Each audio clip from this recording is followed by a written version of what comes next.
ဒီနေ့1390ခုနောင်တကူလာဇန်9 ရက်နေ့ညရန်ကုန်တိုင်းမရန်ကုန်မြို့နယ်မတ်6ရပ်ကွက်ဇေယျာခိမာလန်းအောင်မြေကိမ္မာကျောင်းတိုက်ကြီးဗราဏနာယကဖြစ်တော်မူသောတိခါတော်66ဝါသက်တော်86နှစ်ဗဒ္ဒန္တကေတရမဟာထေမြတ်ကြီး၏အန္တိမအဂိဇာပနပူဇာဦးဇင်းတို့အကျိုးတရားပွဲနေဖြင့်ဒီနေ့ညပေလာပေါင်းသူတော်ကောင်းတို့ကိုတရားဟောခွင့်ရပါတယ်ပေလာပေါင်းသူတော်ကောင်းတို့လည်းပဲမြတ်စွာဘုရားရဲ့တရားတော်တွေကိုနာယူကျင့်ကြံခွင့်ရကြတယ်ပြီးတော့ပေလာပေါင်းသူတော်ကောင်းတို့ကိုဒီနေ့ညဦးဇင်းတို့ဟောကြားမယ့်တရားဟာဘာလဲဆိုလို့ရှိရင်ဒီကနိကေသုံးမဟာဝါလို့ဦးဇင်းတို့ပြောတာပေါ့နော်မဟာဝါကဝိနည်းမဟာဝါတန်ယုတ်မဟာဝါသုံးမဟာဝါလို့မဟာဝါအဲ့လိုရှိတဲ့ကခုတရားဒေသနာဟာသုံးမဟာဝါပါဠိတော်မှာလာရှိပါမဟာသုတတနာသုတ်တံတချို့တရားဘုဟုတုတ္တကြီးကြတဲ့ပုဂ္ဂိုလ်တွေကြားဘူးကြပါလိမ့်မယ်ဟုတ်လားမဟာသုတတနာသုတ်တံတဲ့မြတ်စွာဘုရားပြိဋိဘံသံဃာနီးမှာကုသိနာယုံမြို့လေးဟာအင်မတန်သေးပါတယ်ဒီမြို့မှာပြိဋိဘံစံမာနဲ့လို့ရှင်အနန္ဒမထေရမြတ်ကလျှောက်ထားတာကိုလည်းဒီပိသက်ကြားဘူးတယ်ဟုတ်လားအဲ့ဒီမှာမြတ်စွာဘုရားကကုသိနာယုံမြို့လေးကိုမြို့သိမ်မြို့မွားဆိုပြီးတော့ထင်မသေးပါနဲ့တစ်ချိန်တုန်းကအင်မတန်ကြီးကျယ်တဲ့မဟာသုတတနာစัจ जा မင်းကြီးနေထိုင်ခဲ့တဲ့အင်မတန်ကြီးကျယ်ခမ်းနားတဲ့ကုသဝတီဆိုတဲ့မင်းကြီးကြီးဖြစ်ခဲ့ဘူးတယ်ဆိုပြီးတော့ဦးဇင်းတို့မဟာသုတတနာသုတ်တံဆိုပြီးမြတ်စွာဘုရားပြိဋိဘံသံဃာနီးလေးမှာသင်္ခါရတရားတို့ရဲ့အနှစ်သာရမရှိပုံကိုသင်ရှားစွာပြလိုတဲ့အတွက်ကြောင့်သင်္ခါရတရားတွေရဲ့ကြီးကျယ်ခမ်းနားပုံကိုအလျော်ဥစွာပြပြီးမှဘလောက်ပဲကြီးကျယ်ခမ်းနားတဲ့သင်္ခါရတရားပင်ဖြစ်စေကံပုံအဆုံးမှာပျက်စီးသွားတာကြီးပဲဆိုတာမှန်ကန်တဲ့တံဝေကဉာဏ်ရရှိစေဖို့ဒီကနေ့ဒါကြီးပဲပြီးတော့ဦးဇင်းတို့ပြောပါတံဝေကကထာလို့ပြောမယ်ဆိုရင်လည်းရနော်တခါကြီးမှန်ပြီတံဝေကတရားစကားဆိုတာကြမ်းဖန်ပြီးတော့ပြောနေရတာမျိုးမဟုတ်အမှန်ကိုသိရင်တံဝေကဆိုတာဖြစ်စမြဲပဲနော်တခါကြီးမှန်ပြီတံဝေကဆိုတဲ့ပါဠိစကားလေးကိုရိုးရိုးလေးဘယ်လိုများသဘောပေါက်ထားကြဟင်ဒီကမာကြီးများတံဝေကဆိုထိတ်လန့်မိလိုက်ပါလေထိတ်လန့်ဉာဏ်နဲ့ရှင်တဲ့ထိတ်လန့်မှုသဟုတ္တပဉာဏ်ညာနာဖြင့်ဒီလိုဦးဇင်းတို့ကျမ်းဂန်တွေထဲမှာအဲ့ဒီတော့ဉာဏ်နဲ့ရှင်တဲ့ထိတ်လန့်မှုကြောက်လန့်တဲ့ကြောက်လန့်တိုက်တာထိတ်လန့်တဲ့ထိတ်လန့်တိုက်တာကိုထိတ်လန့်ခြင်းကိုတံဝေကလို့ခေါ်နော်ဒီကိစ္စမှန်တယ်ခုဒီကမှဦးဇင်းတို့တွေဘဝတန်တရားဒီဆင်းရဲတဲ့တန်တရားဝိဒုက္ခကလွတ်အောင်ယုံကြတယ်ဘုရားမှုရှိတဲ့ဘုရားကောင်းကြီးတွေကတဖွဖွမှာတော်မူခဲ့တာကိုလည်းဒီပိဋကရောဦးဇင်းတို့ရောသိဟုတ်လားသိပင်သိညာတော့လည်းပဲတန်တရားဝုကလွတ်အောင်ဆိုပြီးတော့ယုံထွက်တဲ့နေရာမှာဘလောက်အားပါပါယုံတယ်လေလို့ကိုမေးကြည့်ရင်အားဘလောက်ပါတယ်မပါဘူးလေဟင်အဲ့ဒီလိုအားတွေမပါတာဘာကြောင့်လဲဆိုတံဝေကမရလို့ပိဋကဘာမရလို့လဲတံဝေကမရထိတ်လန့်တဲ့ထိတ်လန့်တိုက်တာကိုထိတ်လန့်ရခေါင်းမှန်းကိုမသိသေးတာဟုတ်လားဒီတော့တံဝေကဆိုတာအမှန်ကိုမြင်ရင်တံဝေကဆိုတာဖြစ်စမြဲပဲဒါတားမရရှိမရတံဝေကမဖြစ်ခြင်းသည်အမှန်ကိုမမြင်ခြင်းကြောင့်ပိဋကပြောကြည့်စမ်းတံဝေကမဖြစ်ခြင်းသည်အမှန်ကိုမမြင်ခြင်းကြောင့်ဟုတ်လားအေးအမှန်ကိုမြင်ရင်တံဝေကဆိုတာဖြစ်တယ်ခန္ဓာကိုယ်ရဲ့သဘောတဘာဝအမှန်တွေဖြစ်စဉ်တွေတန်တရားရဲ့သဘောတဘာဝအမှန်တွေကိုမြင်ရင်မြင်တဲ့လောက်ထိတ်လန့်မှုဆိုတာဖြစ်တယ်ဟုတ်လားထိတ်လန့်မှုဆိုတာဖြစ်ရင်ဖြစ်တဲ့လောက်ယုံကံမှုဟာပို့ပြီးတော့အသက်ဝင်လာတယ်နော်ခုတခါမှတော့ဦးဇင်းတို့တွေယုံကံမှုဟာအာမရှိအင်မရှိအသက်မပါသလိုဖြစ်နေတာဟာဘာလို့နေတာလဲတံဝေကလိုနေတာဒါကြောင့်ဒီကနေ့ဆိုတော့ဘုရားကြီးရဲ့အန္တိမအဂိပူဇာ ဦးဇင်းတို့တန်ဝေကကထာအနေဖြင့်မဟာသုရတနာတုတ်တံကိုပိဋကပေါင်းသူတော်ကောင်းတို့ကိုတန်ဝေကရရှိစေဖို့ရည်ရွယ်ချက်ဖြင့်ဟောကြားပါမယ်ပိဋကပေါင်းသူတော်ကောင်းတို့လည်းပဲမိတို့ရဲ့ဘဝမိတို့ရဲ့တန်တရားကိုအမှန်ကန်မြင်ပြီးတော့ထိတ်လန့်တဲ့တန်ဝေကဉာဏ်နဲ့ရှင်းတန်လို့ထိုမှတဆင့်တက်ပြီးတော့တန်တရားတို့ရတို့ကြောင်းကုသိုလ်ကောင်းမှုများပြုလုပ်နိုင်ကြပါစေဒီရည်ရွယ်ချက်ဖြင့်ဒီတရားကိုဟောပါမယ်ဟုတ်လားတရားတော်ကိုမဟောကြားသေးခင်မနာကြသေးခင်မှာ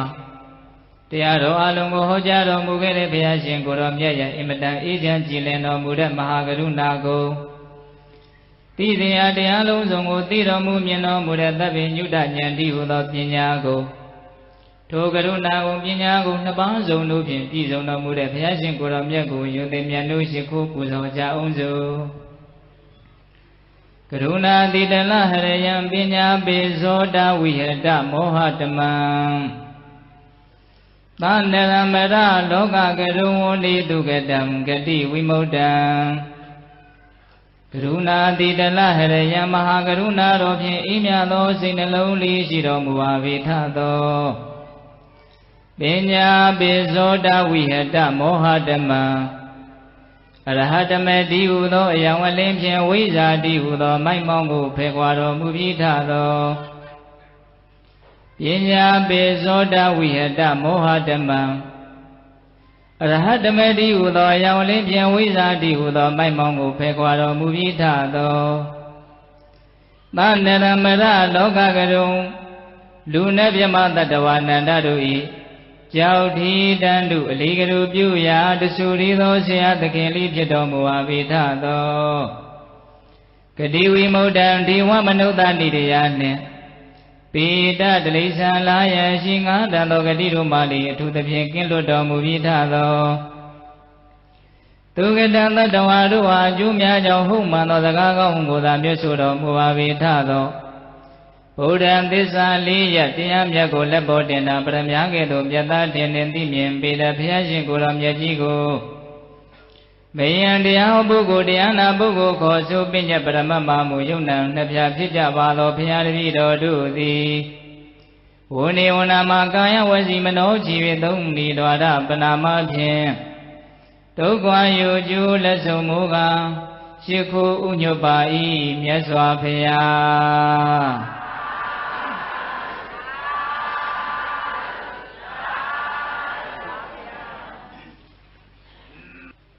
ဦးဇင်းတို့မဟာသုတ္တနာသုတ်တံကိုမဟောသေးခင်ကျေးဇူးတော်ရှင်ဝိသုဒ္ဓံဆိုဘုရားကြီးတပည့်တွေကိုရေးသားပြီးတော့ဆုံးမထားတဲ့အင်မတန်ဖို့တန်နေလို့ဦးဇင်းတို့ရဲ့စိတ်ထဲမှာတန်ဖိုးထားတဲ့ဓမ္မယရဏတရားဂါထာ၃ပုဒ်ကိုပိဋကတို့ကိုအရင်ရှင်းပြဦးဇင်းတို့မန္တလေးယရဏဘုံခေတ်နောက်ပိုင်းပေါ့လေရွှေကျင်ဆိုဘုရားကြီးရဲ့တပည့်မဟာဝိသုဒ္ဓံဆိုဘုရားကြီးဆိုတာရှုကြားဘူးကြပါလိမ့်အဲ့ဒီဝိသုဒ္ဓံဆိုဘုရားကြီး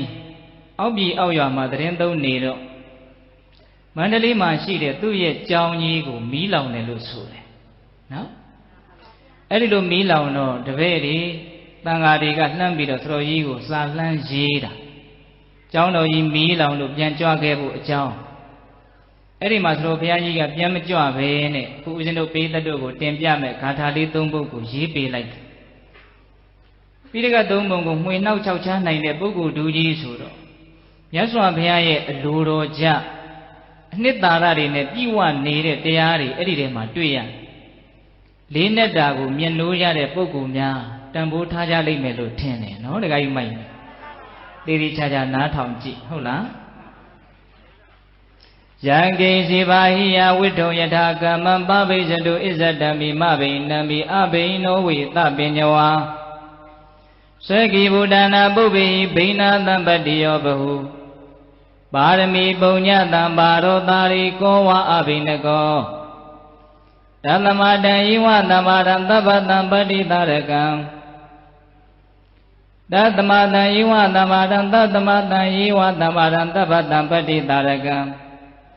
တတိမာပညဝရခိနာသောစီဖိက္ခုပေရဏံယံကိဉ္စိခတ်သိမ့်ကုန်သောဘာဟိယဝိထု ပစ္စည်းဥစ္စာအင်္ဂါခြေလက်ကိုအသက်နဲ့တကွာဆွေမျိုးသားချင်းပါဟိယဝတ္ထုအကအပအကာစုတို့သည်ယထာကမအလိုရှိတိုင်းပပိစ္ဆတုပျက်စီးခြင်းတိုင်းပျက်စီးပါစေဣဇတမိကုသိုလ်ကောင်းမှုနိဗ္ဗာန်စုသည်အဘိနမိမပျက်စီးသည်ရှိသောဧတဧသောဝပညာဝါထိုကဲ့သို့သောဉာဏ်ပညာရှိသောပုဂ္ဂိုလ်သည်အဘိနောဝနိဗ္ဗာန်စုကြီးမပျက်စီး၍ပျက်စီးသည်မမြည်ပါပေပြင်ပအကာဝတ္ထုပစ္စည်းတွေပျက်စီးခြင်းတိုင်းပျက်စီးနေပါစေအတွင်းတဏ္ဍာမှာရှိတဲ့နိဗ္ဗာန်ကိုရည်ရွယ်ထားတဲ့ဒါနသီလဘာဝနာကုသိုလ်ကောင်းမှုဒုတွေမပျက်စီးသေးဘူးဆိုရင်အဲ့ဒီလိုဉာဏ်ရှိတဲ့လူကိုပျက်စီးနေတဲ့လူပျက်စီးမှုနဲ့တွေ့ကြုံနေတဲ့လူလို့ပြောလို့မရပါဘူးတဲ့ထပ်ပြီးတော့ရှင်းပြမယ်ဗျာပြင်ဘက်ကအရာတွေဘလောက်ပဲပြက်ပြက်အတွင်းကမပျက်စီးသေးဘူးဆိုရင်ဒီပုဂ္ဂိုလ်ဟာပျက်စီးနေတဲ့လူလို့ပြောလို့မရဘူးတဲ့သဘောပေါက်လားဒကမကြီးမြတ်အဲ့ဒီမှာစတော်ကြီးကတို့ကပြင်ဘက်ကအရာတွေဘလောက်ပဲပြက်ပြက်ဆိုတဲ့နေရာမှာပြင်ဘက်ကအရာတွေဆိုတာဘာတွေလဲသူကခန္ဓာကိုယ်ပါတောင်ထည့်ထားတယ်ပြင်ဘက်ကအရာတွေနော်ယံကိစိခသိင်္ဂုံသောပါဟိယဝတ္ထုပစ္စည်းဥစ္စာအင်္ဂါရှိလက်ကိုယ်အသက်နဲ့တကွဆွေမျိုးသားချင်းဘာဟိယဝတ္ထုအပအကာအစုတို့သည်ပစ္စည်းဥစ္စာတွေရောဆွေမျိုးတွေသားချင်းတွေသာသမီတွေမိသားစုတွေနောက်ဆုံးကိုယ့်ရဲ့အင်္ဂါခြေလက်အကုန်လုံးကိုပဲဘာဟိယဝတ္ထုပြင်ဘက်ကအကာပစ္စည်းအပပစ္စည်းခုဒီမှာကြောင်းကြီးကိုဘေးကကာထားတဲ့အကာတွေရှိတယ်မို့အဲ့ဒီအကာတွေထဲအတွင်းထဲမှာထည့်ထားတဲ့ပစ္စည်းတွေကပို့ပြီးတော့တန်ဖိုးရှိတယ်မို့လားအေးအကာရဲ့အထဲမှာအနှစ်ဆိုတာတန်ဖိုးရှိတာဆိုတာရှိတယ်နော်အဲ့တော့ကာထားတယ်ဆိုတာဟာအတွင်းထဲမှာသူ့ထက်အဖိုးတန်တာကိုထည့်ဖို့အတွက်မလုပ်ထားတာလေကာထားအကာဆိုတာအဲ့ဒီအဓိပ္ပာယ်အဲ့ဒီလိုအကာဆိုတာဘာလဲလို့သူပြောထားတာလေးကပစ္စည်းဥစ္စာအင်္ဂါခြေလက်အကုန်လုံးမိမိပတ်ဝန်းကျင်မှာမိမိပိုင်ဆိုင်ထားတဲ့အရာတွေအလုံးကိုပြင်ဘက်ကအရာတွေလို့ဒီလိုပြောထားဟုတ်လားအဲ့ဒီပြင်ဘက်ကအရာတွေဘလောက်ပဲပျက်စီးအတွင်းကမပျက်စီးသေးဘူးဆိုရင်အတွင်းဆိုတာဘာလဲအတွင်းဆိုတာနိဗ္ဗာန်ကိုရည်ရွယ်ပြီးတော့ပြုထားတဲ့ကုသိုလ်ကောင်းမှုအားလုံးကိုအတွင်းပစ္စည်းလို့ဒီလိုပြောတယ်ဆိုကြပါစို့အိမ်နေပါလိမီးလောင်မိပါပြီဆိုလို့ရှိရင်ဟေးအတွင်းပစ္စည်းကိုသာရအောင်ဆွဲလို့မပြောကြဘူးလားပြောကြတယ်နော်အေးအဲ့ဒီတော့ပြင်ဘက်ကအရာတွေဘလောက်ပဲပြက်အဲ့ဒါလို့အဖိုးတန်နဲ့နိဗ္ဗာန်ကိုရည်ရွယ်ပြီးတော့ပြုထားတဲ့အတွင်းပစ္စည်းမပျက်စီးသေးဘူးဆိုရင်ဒီပုဂ္ဂိုလ်ကိုပျက်စီးနေတဲ့လူလို့ပြောလို့မရဘူးမကောင်းဘူးလားဒကာကြီးမိုင်းမြတ်အေးဒကာမတို့ဦးဇင်းတို့အခါအားလေးကိုစွာမျိုးမျိုးသောပျက်စီးမှုနဲ့ကြုံရမှာပဲနော်အဲ့ဒီလိုကြုံလာတဲ့အခါမှာဒီလိုဒေသနာတော်မျိုးလေးတွေဟာအင်မတန်ဖိုးတန်ပြမကရာဒီဘလောက်ပဲပြက်အတွင်းကမပြက်သေးဘူးဆိုရင်ပျက်စီးတယ်လို့ပြောလို့မရဘူးတဲ့ဒါပထမဂါထာရဲ့အဓိပ္ပာယ်ဟုတ်လားသက္ကိဗုဒ္ဓနာပုဗ္ဗေဟိပိဏတံပတ္တိယောဘဟုပါရမီပုံညတံမာရောတာရိကောဝအဘိနကောပုဗ္ဗေဟိရှိရှိခကာလတုန်းကသက္ကိဗုဒ္ဓနာစัจ java ရိမင်းကြီးတွေတူတူငါငါဖြစ်ကြဘူးကုန်သောတူတူငါငါတတ္တဝါတို့အတွက်ဘဟုများစွာကုန်သောတံပတ္တိယောပြည့်စုံခြင်းတို့သည်ဘိနာပျက်စီးခဲ့ဘူးလားလေကုန်မည်ဒါကြီးပိတ်လိုက်စနော်ပိတ်ဘဟုများစွာကုန်သောတံပတ္တိယောပြည့်စုံခြင်းတို့သည်ဘိနာပျက်စီးခဲ့ဘူးလားလေပြီရှိတုန်းကစัจ java ရိမင်းကြီးတွေဖြစ်ခဲ့ကြဘူးစီအထိကြီးကျယ်ခဲ့ကြတဲ့တူတူငါငါတတ္တဝါတို့အတွက်ပြည့်စုံခြင်းမှန်သမျှတွေဟာပျက်စီးခဲ့ဘူးလားပြီဒကာဓမ္မတို့ဦးဇင်းတို့ရဲ့ဘဝတန်တရားသမင်လည်းပြန်ပြီးတော့ကြည့်မယ်ဆိုလို့ရှိရင်နမင်းအချင်းချင်းဗြဟ္မာမင်းအချင်းချင်းဟုတ်လားလူဖြစ်တယ်ဆိုလို့ရှိရင်လည်းပဲစัจ java ရိမင်းစည်းစိမ်အထွတ်တက်ထားတဲ့စည်းစိမ်ပေါင်းအချင်းချင်းအခါအားလျော်စွာရခဲ့ဘူးတယ်ဒီဘဝမှာလည်းပဲမျိုးမျိုးသောအစဉ်ပြေမှုမပြေမှုတွေတလဲတည်းရှိနေတာပဲမဟုတ်လားအဲ့ဒီလိုပဲဘဝတန်တရားမှာကြီးကျယ်တဲ့နှိမ့်ကြတဲ့သွားနေ Eri jije mudi, kuchema pianji and bashi vele. How much it all?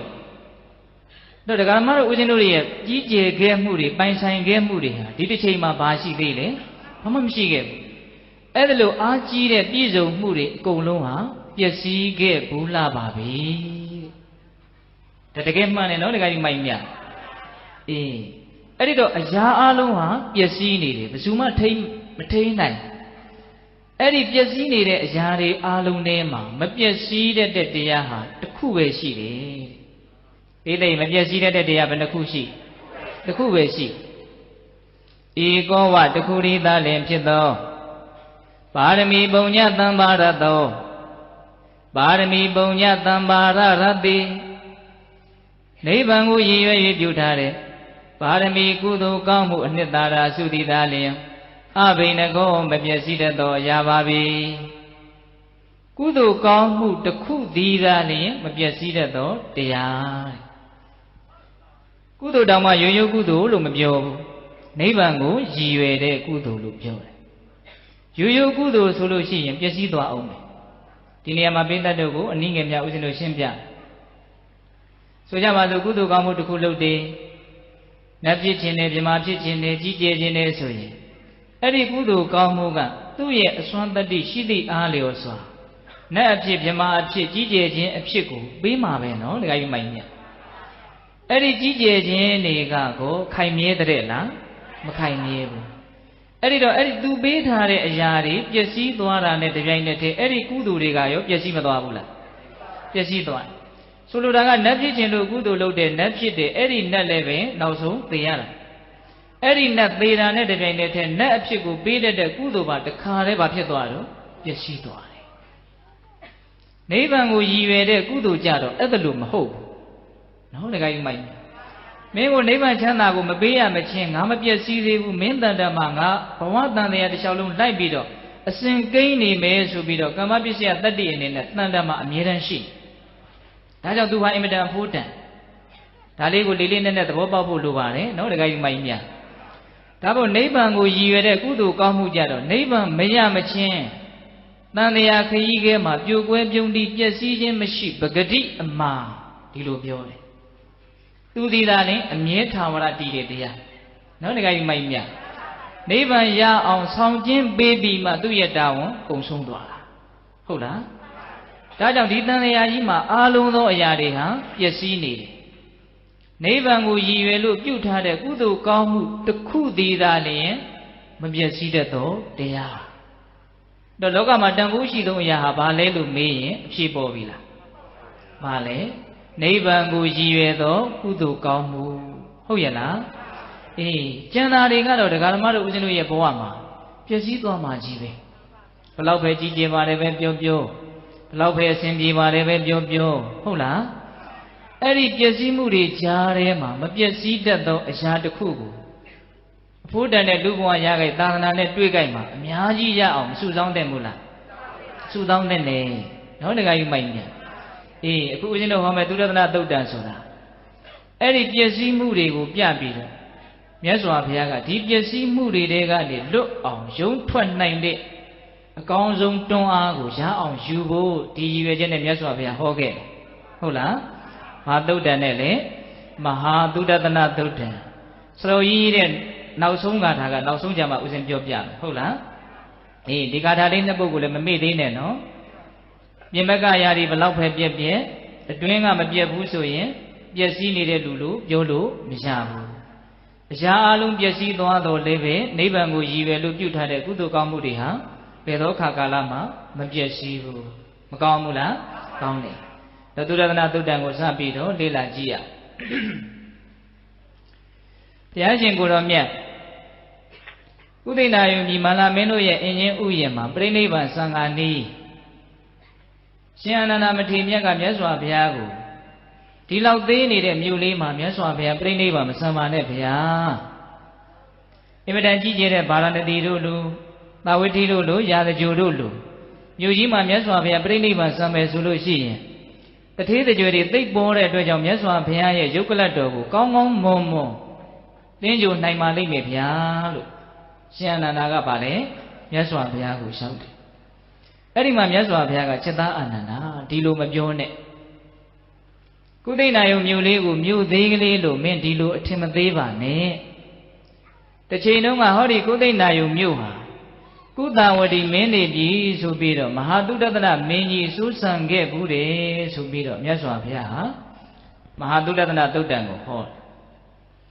အဲ့ဒီတုန်းကကုသဝတီမင်းနေပြီဆိုပြီးတော့ဟောဒီကုသိဏယုံမြို့နေရာလေးမှာ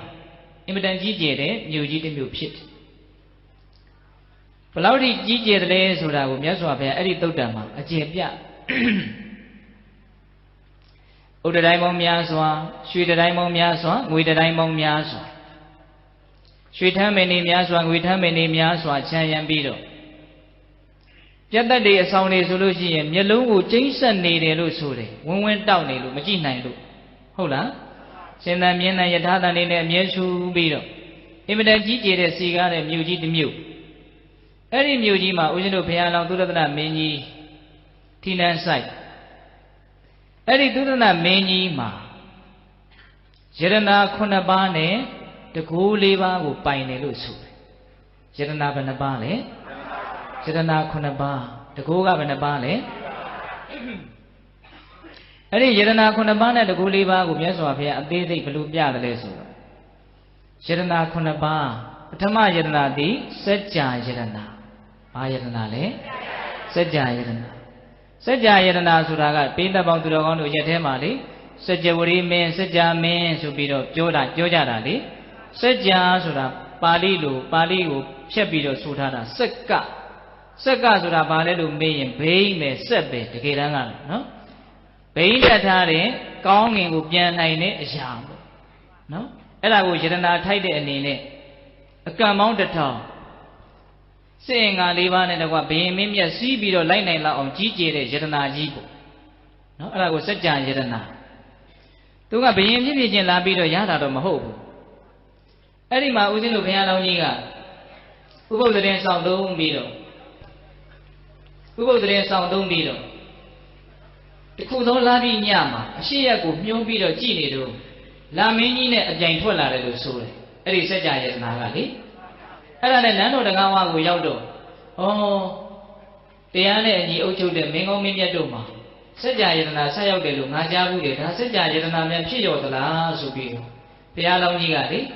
အဲ့ဒီစัจ जा ယတနာဘောကိုဟိုဒီအဝတ်ကလေးကိုလက်ကတော့တင်ပြီးတော့ရေစင်လေးနဲ့သုံးဖြန့်ပြီးအသင်စัจ जा ယတနာလဲစီစတိအောင်စီစတိလို့အဲ့ဒါလို့သုံးလောင်းလိုက်တဲ့အခါကျတော့အဲ့ဒီစัจ जा အသက်ဝင်လာလို့ဖြစ်တယ်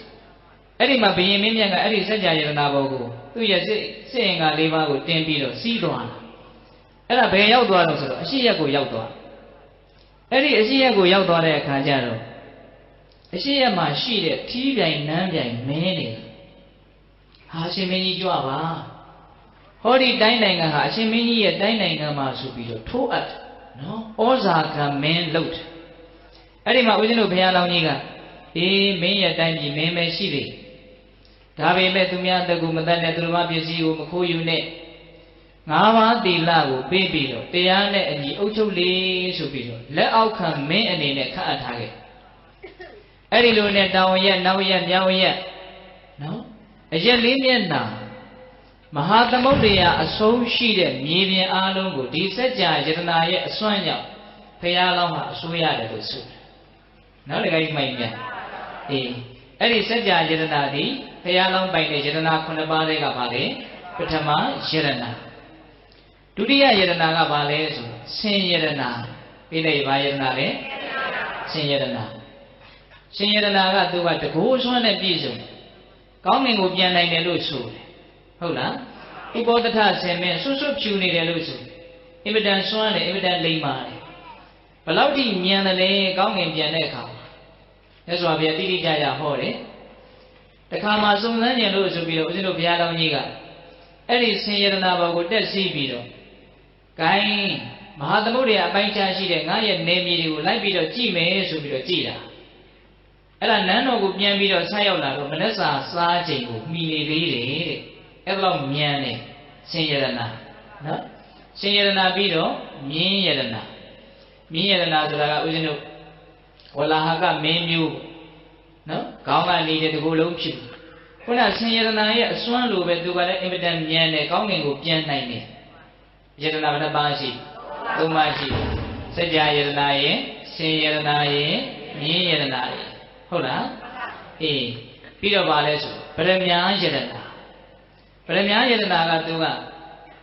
အမြောက်ရှင်းတော့နဲ့ပြည့်စုံပြီးတော့အင်မတန်အည်သွေးကောင်းတဲ့ကြီးလဲ့နေတဲ့အည်နဲ့ပြည့်စုံတဲ့ဗရမ ्या ယတနာဘေးတယူဇနာပတ်လည်မှာအလင်းရောင်ဖြာထွက်တယ်လို့ဆိုတယ်နော်ဒကာကြီးဒီမကြီးမြတ်အဲ့ဒါကိုစမ်းသပ်လို့ဦးဇင်းတို့ရဲ့ဘုရားလောင်းကတခွန်ထိတ်မှာအဲ့ဒီဗရမ ्या ယတနာကိုတင်းပြီးတော့ညကြီးခကြီးထွက်သွားတာအဲ့ဒါရွာတွေရွာရောက်တဲ့အခါကျတော့ရွာကလူတွေကအဲ့ဒီဗရမ ्या ယတနာရဲ့အယောင်ရောက်ပြီမနဲ့လင်းပြီဆိုပြီးတော့ထပြီးတော့အလုပ်တွေပါလေလုပ်ကြတယ်တဲ့နော်ဗရမ ्या ယတနာရဲ့အစွမ်းဘုသူဒ္ဓပြောပြတာဟုတ်လားအေးဗရမ ्या ယတနာပြီးတော့မိဖုရားယတနာမိဖုရားယတနာကဘယ်လိုလဲမနေလုံးမမြင်လုံးမပိန်လုံးမဝါလုံးမဖြူလုံးမမဲလုံးလူမကနတ်တမျှလှတယ်လို့ဆိုຫນွေကမှာအေးတယ်ဆောင်းကမှာနှွေးတယ်မိဖုရားရဲ့အတွေ့အထိကဟုတ်လားခန္ဓာကိုယ်ကစန္ဒကုနဲ့သင်းတယ်အာခရွင်းကကြာညူနဲ့သင်းတယ်ဘယင်မင်းမြတ်ရဲ့ဘုံကံကြောင့်ပေါ်လာတဲ့မိဖုရားယတနာနော်နောက်မှအိတ်တယ်စိုးစိုးထားတယ်ဘာလို့ပေးရမလဲလို့ချစ်ဖွယ်စကားနဲ့အမြဲတမ်းတိတိတာတာပြောတတ်တယ်လို့ဆိုတယ်ဟုတ်လားတခါကြီးမိုင်းနေအေးအဲ့ဒီလိုအင်မတန်ချစ်စရာကောင်းတဲ့မိဖုရားယတနာဘယ်နှပါးရှိသွားလဲ၅ပါးရှိသွားနောက်တထေးယတနာတထေးယတနာကဘာလဲဆိုတော့ဘယ်လောက်စွမ်းလဲဆိုတော့မြတ်စွာဘုရားလောင်းရဲ့အစွမ်းကြောင့်ဖြစ်ပေါ်လာတဲ့ဒီတထေးယတနာဒီမြေကြီးထဲမှာဘယ်နားမှာရွှေဦးတွေရှိတယ်ပိုင်ရှင်မဲ့ပိုင်ရှင်ရှိအားလုံးကိုမြင်တယ်လို့ဆိုအဲ့ဒီတထေးကြီးကလေဘုရားလောင်းမှာပစ္စည်းဥစ္စာနဲ့ပြုတ်ဝေရကိစ္စကြုံလာပြီဆိုရင်သူအားလုံးလုပ်ပေးနိုင်တယ်နော်ရေထဲမှာလည်းမြင်တယ်မြေကြီးထဲမှာလည်းမြင်တယ်အဲ့ဒါဒီနေ့တော့စမ်းကျင်တာနဲ့ဦးဇင်းတို့ဘုရားလောင်းကအဲ့ဒီတထေးယတနာတထေးကြီးကိုလှေပေါ်တင်ပြီးတော့မြေကြောင်းကိုသွားတာရေလေကောင်ရောက်ပြီဆိုတော့တထေးကြီးငါရွှေတို့ငွေတို့လိုချင်တယ်အဲ့ဒီလိုဆိုရင်ရှင်မင်းကန်းကိုကတ်ပါလှေကိုကန်းကတ်လိုက်ပါလှေကိုငါကန်းမကတ်နိုင်ဘူးဟောဒီရေလေကောင်မှာတင်ငါရွှေတွေငွေတွေရချင်အဲ့ဒီလိုဆိုရင်ရှိလေဘုရင်မင်းတွေကဆိုပြီးတော့လှေကိုရက်ပြီးတော့ရေကိုလက်နဲ့ရက်ပြီးတော့ထဲထဲကရွှေဦးကိုယူပေးတယ်လို့ဆိုတယ်သူ့ရဲ့တကူအာနိတွေမကြည့်ဘူးလားကြည့်တယ်အဲ့ဒါပါလေတထေးယတနာနောက်သားကြီးယတနာသားကြီးယတနာဆိုတာကနိုင်ငံမှာရှိတဲ့စီမံခန့်ခွဲမှုအားလုံးကိုစီမံခန့်ခွဲနိုင်တဲ့အရည်အသွေးရှိဘုရင်မင်းတွေကစိတ်နှလုံးအေးချမ်းစွာထိလန်းကိုစိုးစံမှာစီမံတရားရှိတာကိုသူစီမံနိုင်ပါတယ်ဒီလိုအရည်အသွေးရှိတယ်ပါလေသားကြီးယတနာအဲ့ဒီလိုယတနာ9ပါးကိုဦးဇင်းတို့ဘုရားလောင်းပါလေပိုင်ဆိုင်ဟုတ်လားအေးနောက်ပါလေတကူ၄မျိုးဒီလိုက်တကူဘယ်နှမျိုးလဲ၄မျိုးအဲ့ဒီတကူ၄မျိုးကဘာတွေလဲဆိုတော့တာမန်လူတွေထက်ပိုပြီးတော့ဘုရားလောင်းမဟာသုဒ္ဓတမင်းကြီးဒီရုပ်ဆင်းအင်္ဂါပိုပြီးတော့ရှုကျင့်တဲ့ခွေတင့်တယ်နော်တာမန်လူတွေထက်ပိုပြီးတော့အသက်ရှည်တယ်တာမန်လူတွေထက်ပိုပြီးတော့အနာရောဂါကင်းတယ်သုံးချက်ရှိသွားပြီနော်အေးနောက်ဆုံးပါလဲဆိုတော့ပုံနာတွေတကြွယ်တွေကသာသမီကဖေကိုချစ်တယ်လို့မျိုးမဟာသုဒ္ဓတမင်းကြီးကိုချစ်တယ်တဲ့အမြဲတမ်းကြည့်ခြင်းနေတခါမှယထာနဲ့မဟာသုဒ္ဓတမင်းကြီးကမြို့ထဲကိုထွက်အရှင်မင်းနေရာကြည့်လို့အာမရလို့ဖြည်းဖြည်းသွားပါလို့ဒီလိုပြောကြတယ်လေနော်အဲ့ဒါလောက်ထိပါလေတတိတွေတကြွယ်တွေပုံနာတွေကဘုရားလောင်းကိုပါလေချစ်မြတ်နိုးတယ်အဲ့ဒါဘုရားလောင်းရဲ့ပါလေတကူဟုတ်လားအဲ့ဒီလိုယတနာ9ပါးနဲ့တကူ၄မျိုးကိုဦးဇင်းတို့ဘုရားလောင်းကြီးကပိုင်တော့ဒီနေ့တော့ဦးဇင်းတို့ဘုရားလောင်းကစဉ်းစားတယ်တဲ့ငါဒီလောက်ကြီးကျယ်တဲ့စည်းစိမ်ချမ်းသာဒီလောက်ကြီးကျယ်တဲ့အစွမ်းကိုရတာဟာဘာကြောင့်လဲလို့စဉ်းစားတယ်ဒီအဲ့ဒီလိုစဉ်းစားတော့လေဘာကိုသွားတွေ့တော့ဆိုလို့တရား၃မျိုးကိုသွားတွေ့ဒီလေတရားဘယ်နှမျိုးတွေ့လဲ၃မျိုးအဲ့ဒါဘာများလဲဆိုတော့ဒါနရေဒါနဆိုတာဘာလဲသိတယ်နော်ဒီပိဋကတိပေကံစွန်ကျဲလှူဒန်းခြင်းဆိုတဲ့ဒါနရေနောက်ဓမ္မဓာတွေရေမရေရေးထားတဲ့ဓမ္မဆိုတာမိမိကိုယ်ကိုယဉ်ကျေးအောင်လိမ္မာအောင်ဆုံးမနိုင်တဲ့တရားကိုဓမ္မလို့ဟုတ်လားဖြစ်လျာဘဝမှာကိုယ့်ကိုယ်ကိုထိမ့်သိမ့်နိုင်တဲ့ဆုံးမနိုင်တယ်အဲ့ဒါပါလေဓမ္မ နောက်ဆုံးကသီလတန်ယမကိုယ်နှုတ်နှလုံးသုံးပါးကိုစောင့်စည်းနိုင်တာဟုတ်လားအေးအဲ့ဒီတရားသုံးလုံးဖြစ်လျာဘဝမှာပြည့်စုံခဲ့လို့မဟာသုဒ္ဓမင်းကြီးဟာဒီလောက်ကြီးကျယ်တဲ့စည်းစိမ်ချမ်းသာနဲ့တကူလေးမျိုးကိုပိုင်တာလို့သူကသူသိဟုတ်လားအဲ့ဒီလိုလေဦးဇင်းတို့သုဒ္ဓံကိုလူရင်းရအောင်ပြောရတယ်ဒီနန်းတော်ကြီးတွေသိပြီးတော့ကြီးကျယ်တဲ့နန်းတော်ကြီးတွေဇူလာပြီးတော့ဆောက်ပြီးတော့ဆိုတရားမင်းကဝိသယုံနတ်သားကိုရှင်းလွတ်ပြီးတော့ဆောက်ပေးထားတာနော်ဒီကကြီးမိုင်းမြတ်အဲ့ဒီမှာအင်မတန်ကြီးကျယ်တဲ့ဒီတန်းစည်းစိမ်ကိုဘုရားလောင်းခံစားပြီးတော့နေရင်းနဲ့နှစ်တွေအများကြီးကြာလာတဲ့အခါနော်နှစ်တွေအများကြီးကြာလာတယ်နော်အဲ့ဒီလိုကြာလာတဲ့အခါကျတော့ငါရဲ့ကုသိုလ်ကြောင့်ဖြစ်လာတဲ့ဒီစည်းစိမ်တွေ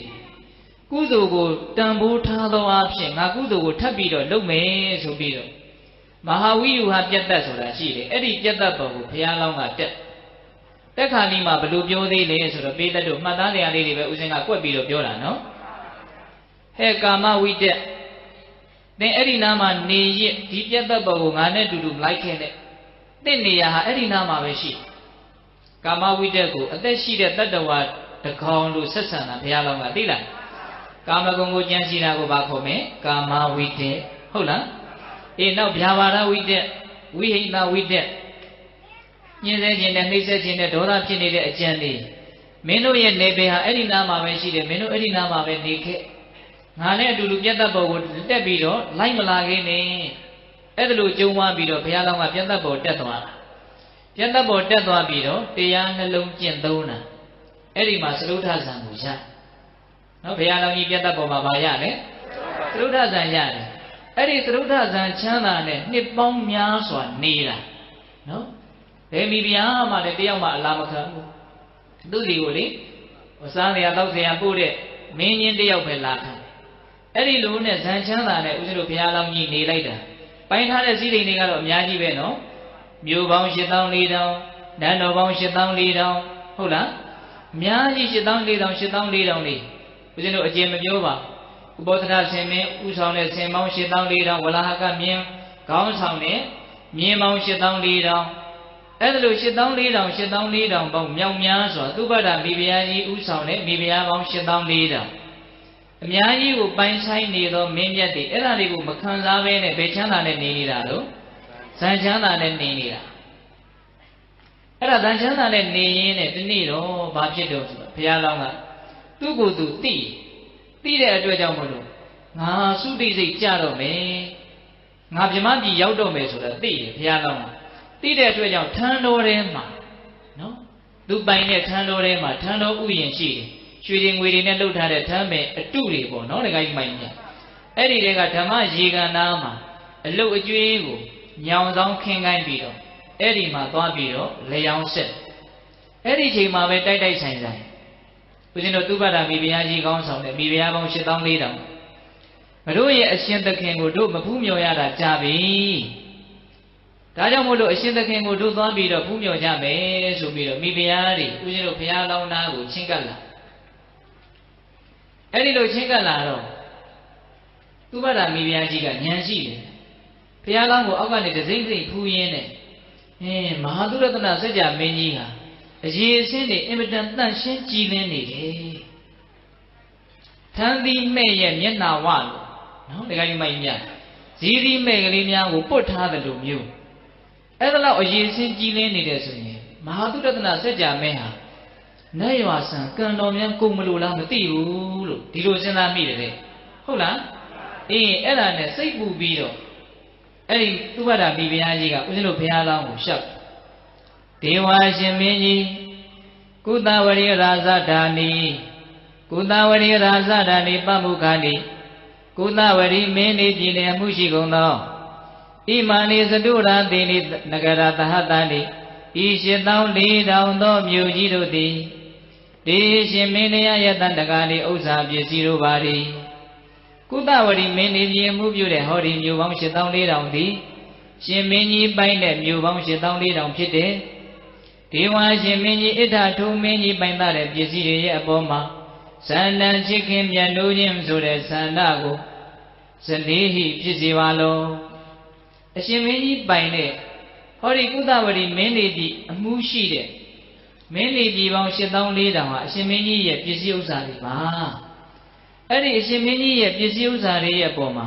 ချစ်မြတ်နိုးမှုဆန္ဒကိုဖြစ်ပါစေဆိုလိုတာကပစ္စည်းတွေရဲ့အပေါ်မှာငက်ကွက်ပါအောင်လို့ပြောတာသေမာဆိုလို့ဟုတ်လား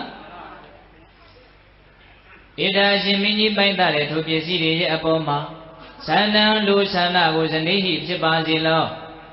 ဇီဝိတေရှင်မင်းကြီးရဲ့အသက်ရဲ့ပေါ်မှာအဘိခံငက်ကွက်ခြင်းကိုကရောဟိပြုတော်မူပါလော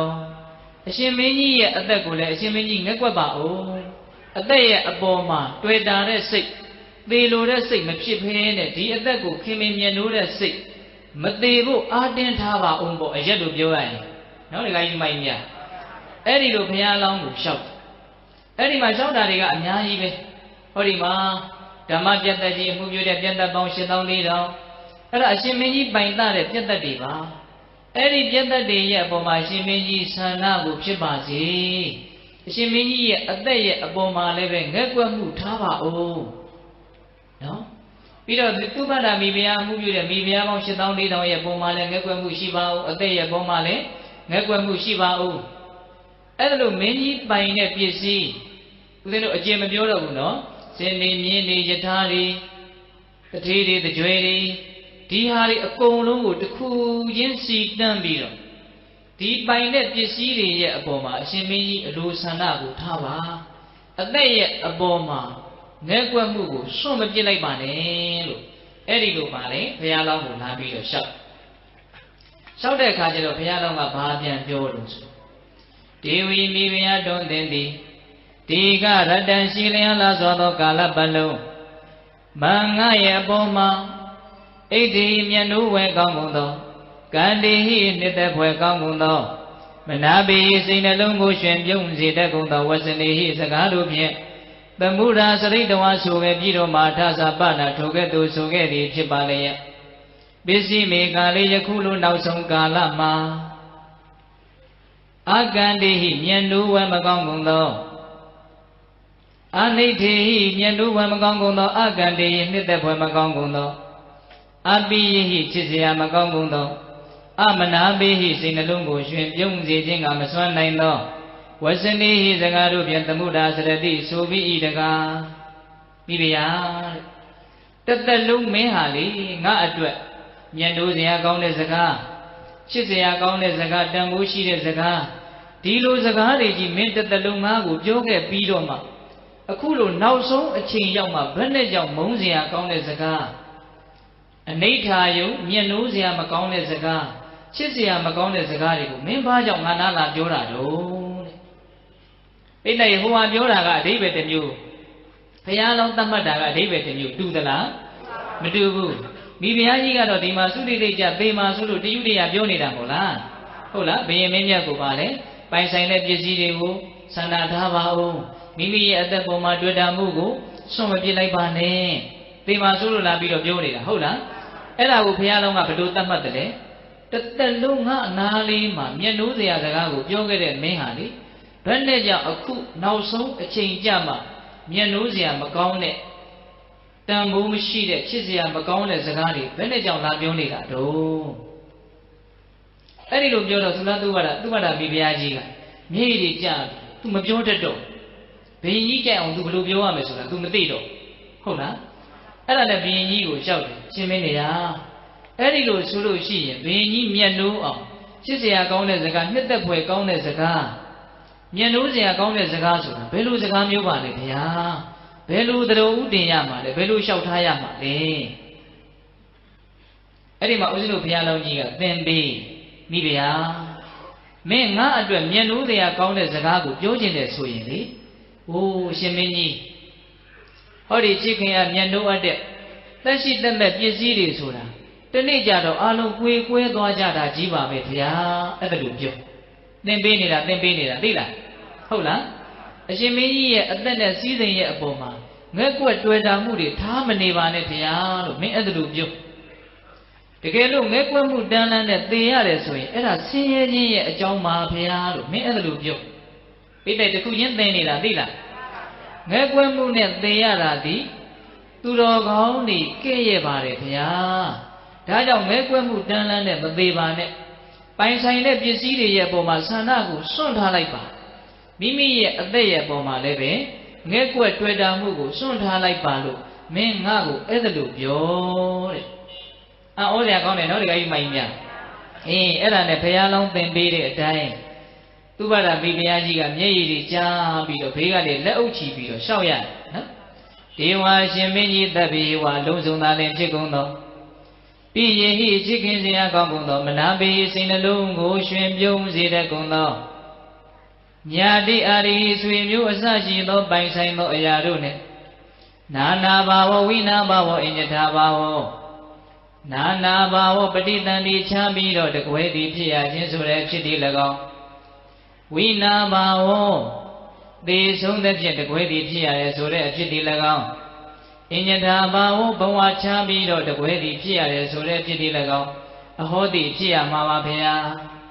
တတ္တဝါတွေဆိုတာတနေ့ကြတော့ကွဲသွားကြတာကြီးပါပဲဗျာသင်ပေးတဲ့တိုင်လျှောက်ရတာနော်ဒေဝါရှင်မင်းမြတ်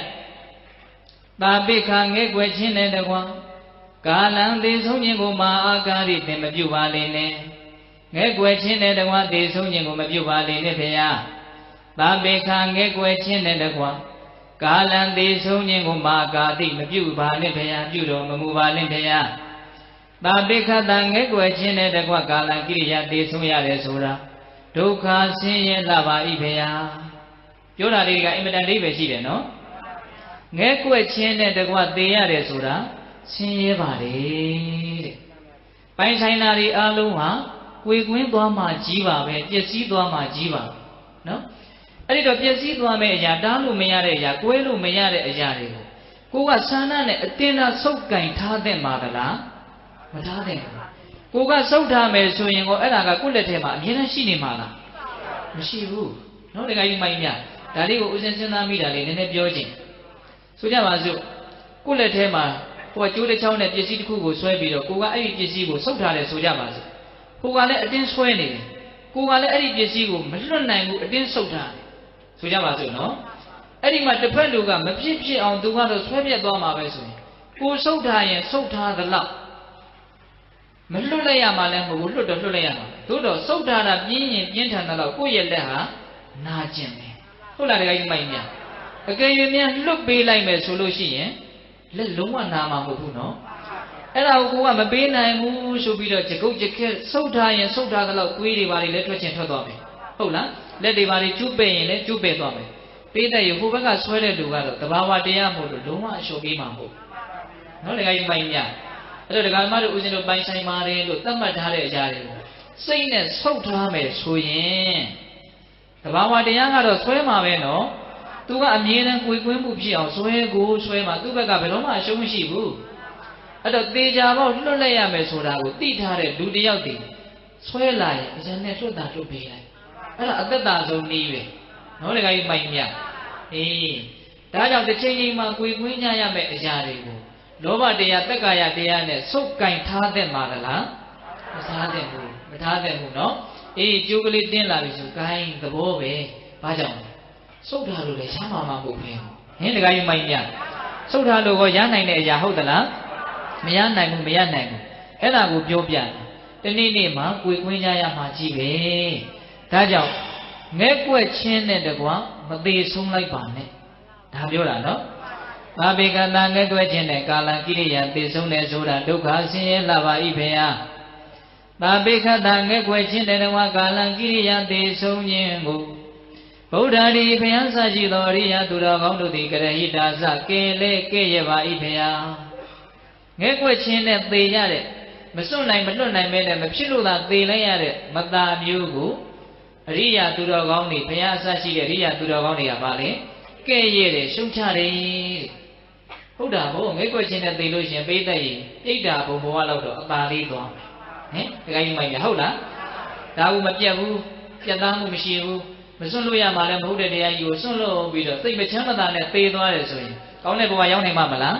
မရောက်နိုင်ဘူးဆင်းရဲပြီမို့လားအဲ့တော့အဖြေကိုစောစောတည်းကကြိုသိထားတဲ့နော်ဒီပစ္စည်းတွေစွန့်ရမယ်ဒီအတိုင်းဝိုင်းကိုစွန့်ရမယ် မဖြစ်လို့သာအခုသူတို့နဲ့ပေါင်းနေရပြီမလို့တစ်ချိန်ချိန်မှာစွန့်ရမယ်ဆိုတာကိုရှင်းရှင်းလင်းလင်းသိမထားသင့်ဘူးလားသိထားသင့်တယ်အချက်ပေးကောင်းတော့လှုပ်တာနဲ့တပြိုင်တည်းလက်ကိုအသာသာပပေးထားလိုက်တော့ကိုင်းယူခြင်းနဲ့ယူသွားပြီလို့ဘာကြောင့်လဲဆုတ်ထားလို့မှမရမဲ့အတူတူကိုဟုတ်လားဒီမိုက်မြအေးအဲ့ဒါကြောင့်သုလသုဘတာမိဖုရားသုဘတာမိဖုရားကြီးကမင်းကြီးငဲ့ကွက်ချင်းနဲ့တကွသေရတာဟာဆင်းရဲပါလေငဲ့ကွက်ချင်းနဲ့တကွသေခြင်းကိုဘုရားအစရှိတဲ့သူတော်ကောင်းကြီးတွေဟာကဲ့ရဲ့ပါတယ်လို့ဘုရားလောင်းသင်ပေးတဲ့အတိုင်းမျက်ရည်လည်းရွေးနဲ့မလျှောက်ရဘူးလားလျှောက်ရတယ်အဲ့ဒီမှာဆက်ပြီးတော့သူလျှောက်တယ်ကုသဝရိယရာဇဒာတိကုသဝရိယရာဇဒာတိပမုခန္တိကုသဝရိယမှုပြုတော်ဣမာနိသတုရာတိတိနဂရသဟတန္တိဤရှင်သောလေးတောင်သောမင်းတန်တော်တို့သည်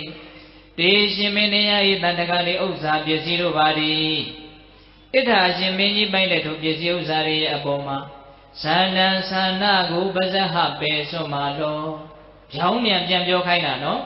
သောတော်တုံးကဒီပိုင်းတဲ့ပစ္စည်းတွေရဲ့အပေါ်မှာသနာကိုထားပါအောင်လို့သူရှောက်နေတာဟုတ်လားခုဘုရားလောင်းကသင်ပေးတဲ့အတွက်ပြောင်းပြန်ပြန်မလျှောက်ဘူးလားဒါတွေရဲ့အပေါ်မှာဆွဲလန်းမှုဆန္ဒကိုချစ်ခင်မှုဆန္ဒကိုစွန့်တော်မူပါလောပိဋကကိုကမစွန့်လေသူကစွန့်ရတော့မဲ့အနေထားရောက်နေတာကိုဟုတ်လားအေးစွန့်တော်မူပါလောဒီလိုပြောတယ်ဟုတ်လားဇီဝိတေအသက်ရဲ့ပုံမှာအဘေခံငဲ့ကွယ်ခြင်းကိုမှာကရောတိမပြုပါနဲ့ဖေယားအသက်ရဲ့ပုံမှာငဲ့ကွယ်နေတာတွေကိုလည်းပဲရှင်မင်းကြီးလုံးမနေတော့နဲ့ဒီလိုလျှောက်ခိုင်းတယ်ဟုတ်လားအဲ့ဒီလိုသုဘတာမိဖုရားကြီးကဘုရားလောင်းကိုအဲ့ဒါလိုလျှောက်တာဒီစကားလေးတွေဟာပိဋကတို့ဦးဇင်းတို့အတွက်အင်မတန်တန်ဖိုးရှိတဲ့စကားလေးတွေလို့ဦးဇင်းတို့ထင်တယ်ဟုတ်လားဒီမိုက်မြတ်သူပြောသွားတာဘယ်နဲ့ချက်ရှိတော့စစ်စစ်ပေါက်ပေါက်ပြန်ပြောပြမယ်ဟုတ်လားအားလုံးသောຢာတွေဟာကွဲကွာကြရလိမ့်မယ်ဒါကြောင့်ငဲ့ကွက်ချင်းနဲ့မသေးပါနဲ့ငဲ့ကွက်ချင်းနဲ့သေရင်ရှင်ရဲပါလေငဲ့ကွက်ချင်းနဲ့သေရင်အကဲ့ရဲ့ခံရတတ်ပါလေဒါကြောင့်အားလုံးကိုစွန့်လွတ်ပြီးတော့စိတ်ထဲမှာအသင့်ပြင်ထားပါနော်ဒီကိမိုင်းမြဟုတ်လားတစ်ချိန်ချိန်မှာစွန့်ကိုစွန့်ရရမယ်အေးလိုအပ်နေတဲ့အချိန်မှာအသုံးချမယ်ဆိုတဲ့စိတ်ကတော့ရှိတာပေါ့ဒီကိမိုင်းမြဟုတ်လားဒါကိုလိုအပ်တာတဲ့ပို့ပြီးတော့သိမ့်ပိုက်ခြင်းတဲ့စိတ်တွေပိုင်ဆိုင်ခြင်းတဲ့စိတ်တွေညံ့လို့တဲ့စိတ်တွေရှိနေမယ်ဆိုရင်ကိုဒုက္ခကိုကိုရှာရမရောက်ဘူးလားရောက်တယ်ဟုတ်လားဒါကြောင့်သူပြောတဲ့စကားလေးတွေတန်ဖိုးမရှိဘူးလားတန်ဖိုးရှိတယ်အဲ့ဒါလို့ရှောင်းပြီးတော့သုဘတာမိဖုရားကြီးမျက်ရည်တွေနဲ့အဲ့ဒါလို့ရှောင်းနေတုံးမှာပဲဘုရားတို့ဘုရားလောင်းဟာသုတိတိတ်ကြသေဆုံးသွားသေတာဟာဘလောက်သူ့ရဲ့ဝေဒနာကပြင်းထန်လဲဆိုတော့တဲ့တထေးတကြွတူဟာလေအစာကောင်းအသောက်ကောင်းကိုစားပြီးတော့မျက်လုံးလေးမှေးပြီးတော့အိတ်ချင်လာသလိုမျိုးလောက်ပဲရှိတယ်တဲ့ထမင်းကြီးရစ်တဲ့လောက်ပဲခံစားရတယ်လို့ဆိုဟုတ်လားကုသိုလ်ကောင်းမှုတွေနဲ့ထုံမွှန်းနေတဲ့ပုဂ္ဂိုလ်ကြောင့်မလို့အသေးဆိုးသလားမဆိုးဘူးဘယ်ရောက်သွားတော့ယမပြည်ကိုရောက်သွားတယ်ဟုတ်လားအဲ့ဒီမှာမြတ်စွာဘုရားကจิตသားအာနန္ဒာဟောအာနန္ဒာကိုခေါ်ဟောတဲ့တရားအခုရောက်လာပြီသိလားจิตသားအာနန္ဒာအဲ့ဒီတုန်းကတဲ့သုရတနာစัจ जा မင်းကြီးပိုင်ခဲ့တဲ့ကုသဝရီမင်းနေပြည်ကြီးမှုပြုတဲ့မင်းနေပြည်ပေါင်း8400ရှိခဲ့တာမှန်နေတဲ့ဒါပေမဲ့လို့ကုသဝရီမင်းနေပြည်တစ်ခုတည်းကိုပဲဘုရားလောင်းဟာနေသွားတာဟုတ်ဒီစကားလေးလည်းအနှစ်သာရရှိတယ်မှတ်ရမယ်ဒီကမာကြီးများတိုင်းပြည်ပေါင်း8400ရှိပေမဲ့လို့တကယ်နေသွားတာကတိုင်းပြည်ဘယ်နှပြည်နေသွားတာတပြည်တည်းနေသွားတာနော်ဓမ္မပြတ်သက်ကြီးအမှုပြုတဲ့ပြတ်သက်ဆောင်ကြီးတွေ8400ရှိပေမဲ့လို့မဟာသုရတနာမင်းကြီးနေသွားတာကဓမ္မပြတ်သက်ဆိုတဲ့ပြတ်သက်ဆောင်တစ်ခုတည်းကိုပဲနေသွားတာဟုတ်လားဟေးဥပဒရဆင်မင်းအမှုပြုတဲ့ဆင်ပေါင်း8400ရှိပေမဲ့လို့သုရတနာမင်းကြီးရှိသွားတာကတော့ဥပောဒထဆင်မင်းတကောင်တည်းကိုပဲရှိသွားတာဟုတ်လားဆိုလိုတာကအများကြီးပိုင်ပြီးတော့အများကြီးအသုံးချလို့ရတယ်လို့ထင်နေမှာဆိုလို့မျက်စိလေးမှာဆိုလို့ပြောနေတာဟုတ်လားတခါကြီးမိုင်းမြအေးအဲ့ဒီမှာဘုရားမြတ်စွာဘုရားကအတိအကျပါအဲ့ဒီမှာဝတ်လဲတော်ပေါင်း8400ရှိတော့ရှိတာပဲအာနန္ဒာယဒါပေမဲ့လို့သုရတနာစัจ जा မင်းကြီးဝတ်လဲတော့တစုံပဲဝတ်တာဟုတ်လားထမင်းဥပေါင်း8400အချမ်းရံနေပိုးလုံးလို့လမ်းပြီးတော့ဆက်သားကြတာပဲသို့တော့ထမင်းဥပေါင်း8400တွေကတကယ်သုံးဆောင်တော့ထမင်းဥတအုပ်ကိုပဲသုံးဆောင်တာဟုတ်လားမိဖုရားပေါင်း8400ရှိပေမဲ့လို့တကယ်နေတော့သူ့ဘက်ကမိဖုရားတယောက်တည်းနေတာဟုတ်လားအဲ့ဒါလို့တကယ်အသုံးပြုလို့ရတာရင်တကယ်အသုံးပြုလို့မရတဲ့ အသုံးပြုလို့ရတယ်လို့လူသားမန်နေထင်နေတဲ့ပိုင်ဆိုင်မှုတွေကိုခွဲခြားပြနော်တခါကြီးမိုင်းမြဒါကြောင့်ဘလောက်ပဲကြီးကျယ်နော်ဘလောက်ပဲပိုင်ဆိုင်မှုတွေများဝါယုံပဲစားရတာဟုတ်လားတခါကြီးမိုင်းမြလှယုံပဲဝိရဘာအတွက်တလောက်တို့လောမကြီးတွေအကြီးကြီးဖြစ်နေမှလဲလို့မစဉ်းစားတတ်ဘူးလားစဉ်းစားတတ်တယ်နော်အဲ့ဒီလိုစဉ်းစားမှုမျိုးပေါ်အောင်ပြောနေတာပဲမဟုတ်လားမြတ်စွာဘုရားကအေးဘလောက်ပဲပိုင်ဆိုင်မှုတွေများအသုံးတဲ့တာတစ်ခုကိုပဲသုံးသွားရတာနော်ဒါကြောင့်จิตသားအာနန္ဒာတဲ့အဲ့ဒီတုန်းကငါဘုရားလောင်းကြီးပိုင်ဆိုင်ခဲ့တဲ့အရာတွေအလုံးဟာအခုဘာမှရှိတော့ဘယ်ရောက်သွားပြီတော့အကုန်လုံးဘာဖြစ်သွားပြီတော့ပျက်စီးသွားပြီယိုယင်းသွားပြီချိုယွင်းသွားပြီဟုတ်လားပျက်စီးသွားပြီဒါကြောင့်မို့လို့တဲ့အာနန္ဒจิตသားအာနန္ဒသဗ္ဗတံထိုလုံးစုံကုန်သောသင်္ခါရတရားတို့သည်သဗ္ဗတံထိုလုံးစုံသောသင်္ခါရတရားတို့ကိုပတ္တရှုစမ်းမှလောကြည်စမ်းမှလောသဗ္ဗေလုံးစုံကုန်သောတေသင်္ခါရထိုသင်္ခါရတရားတို့သည်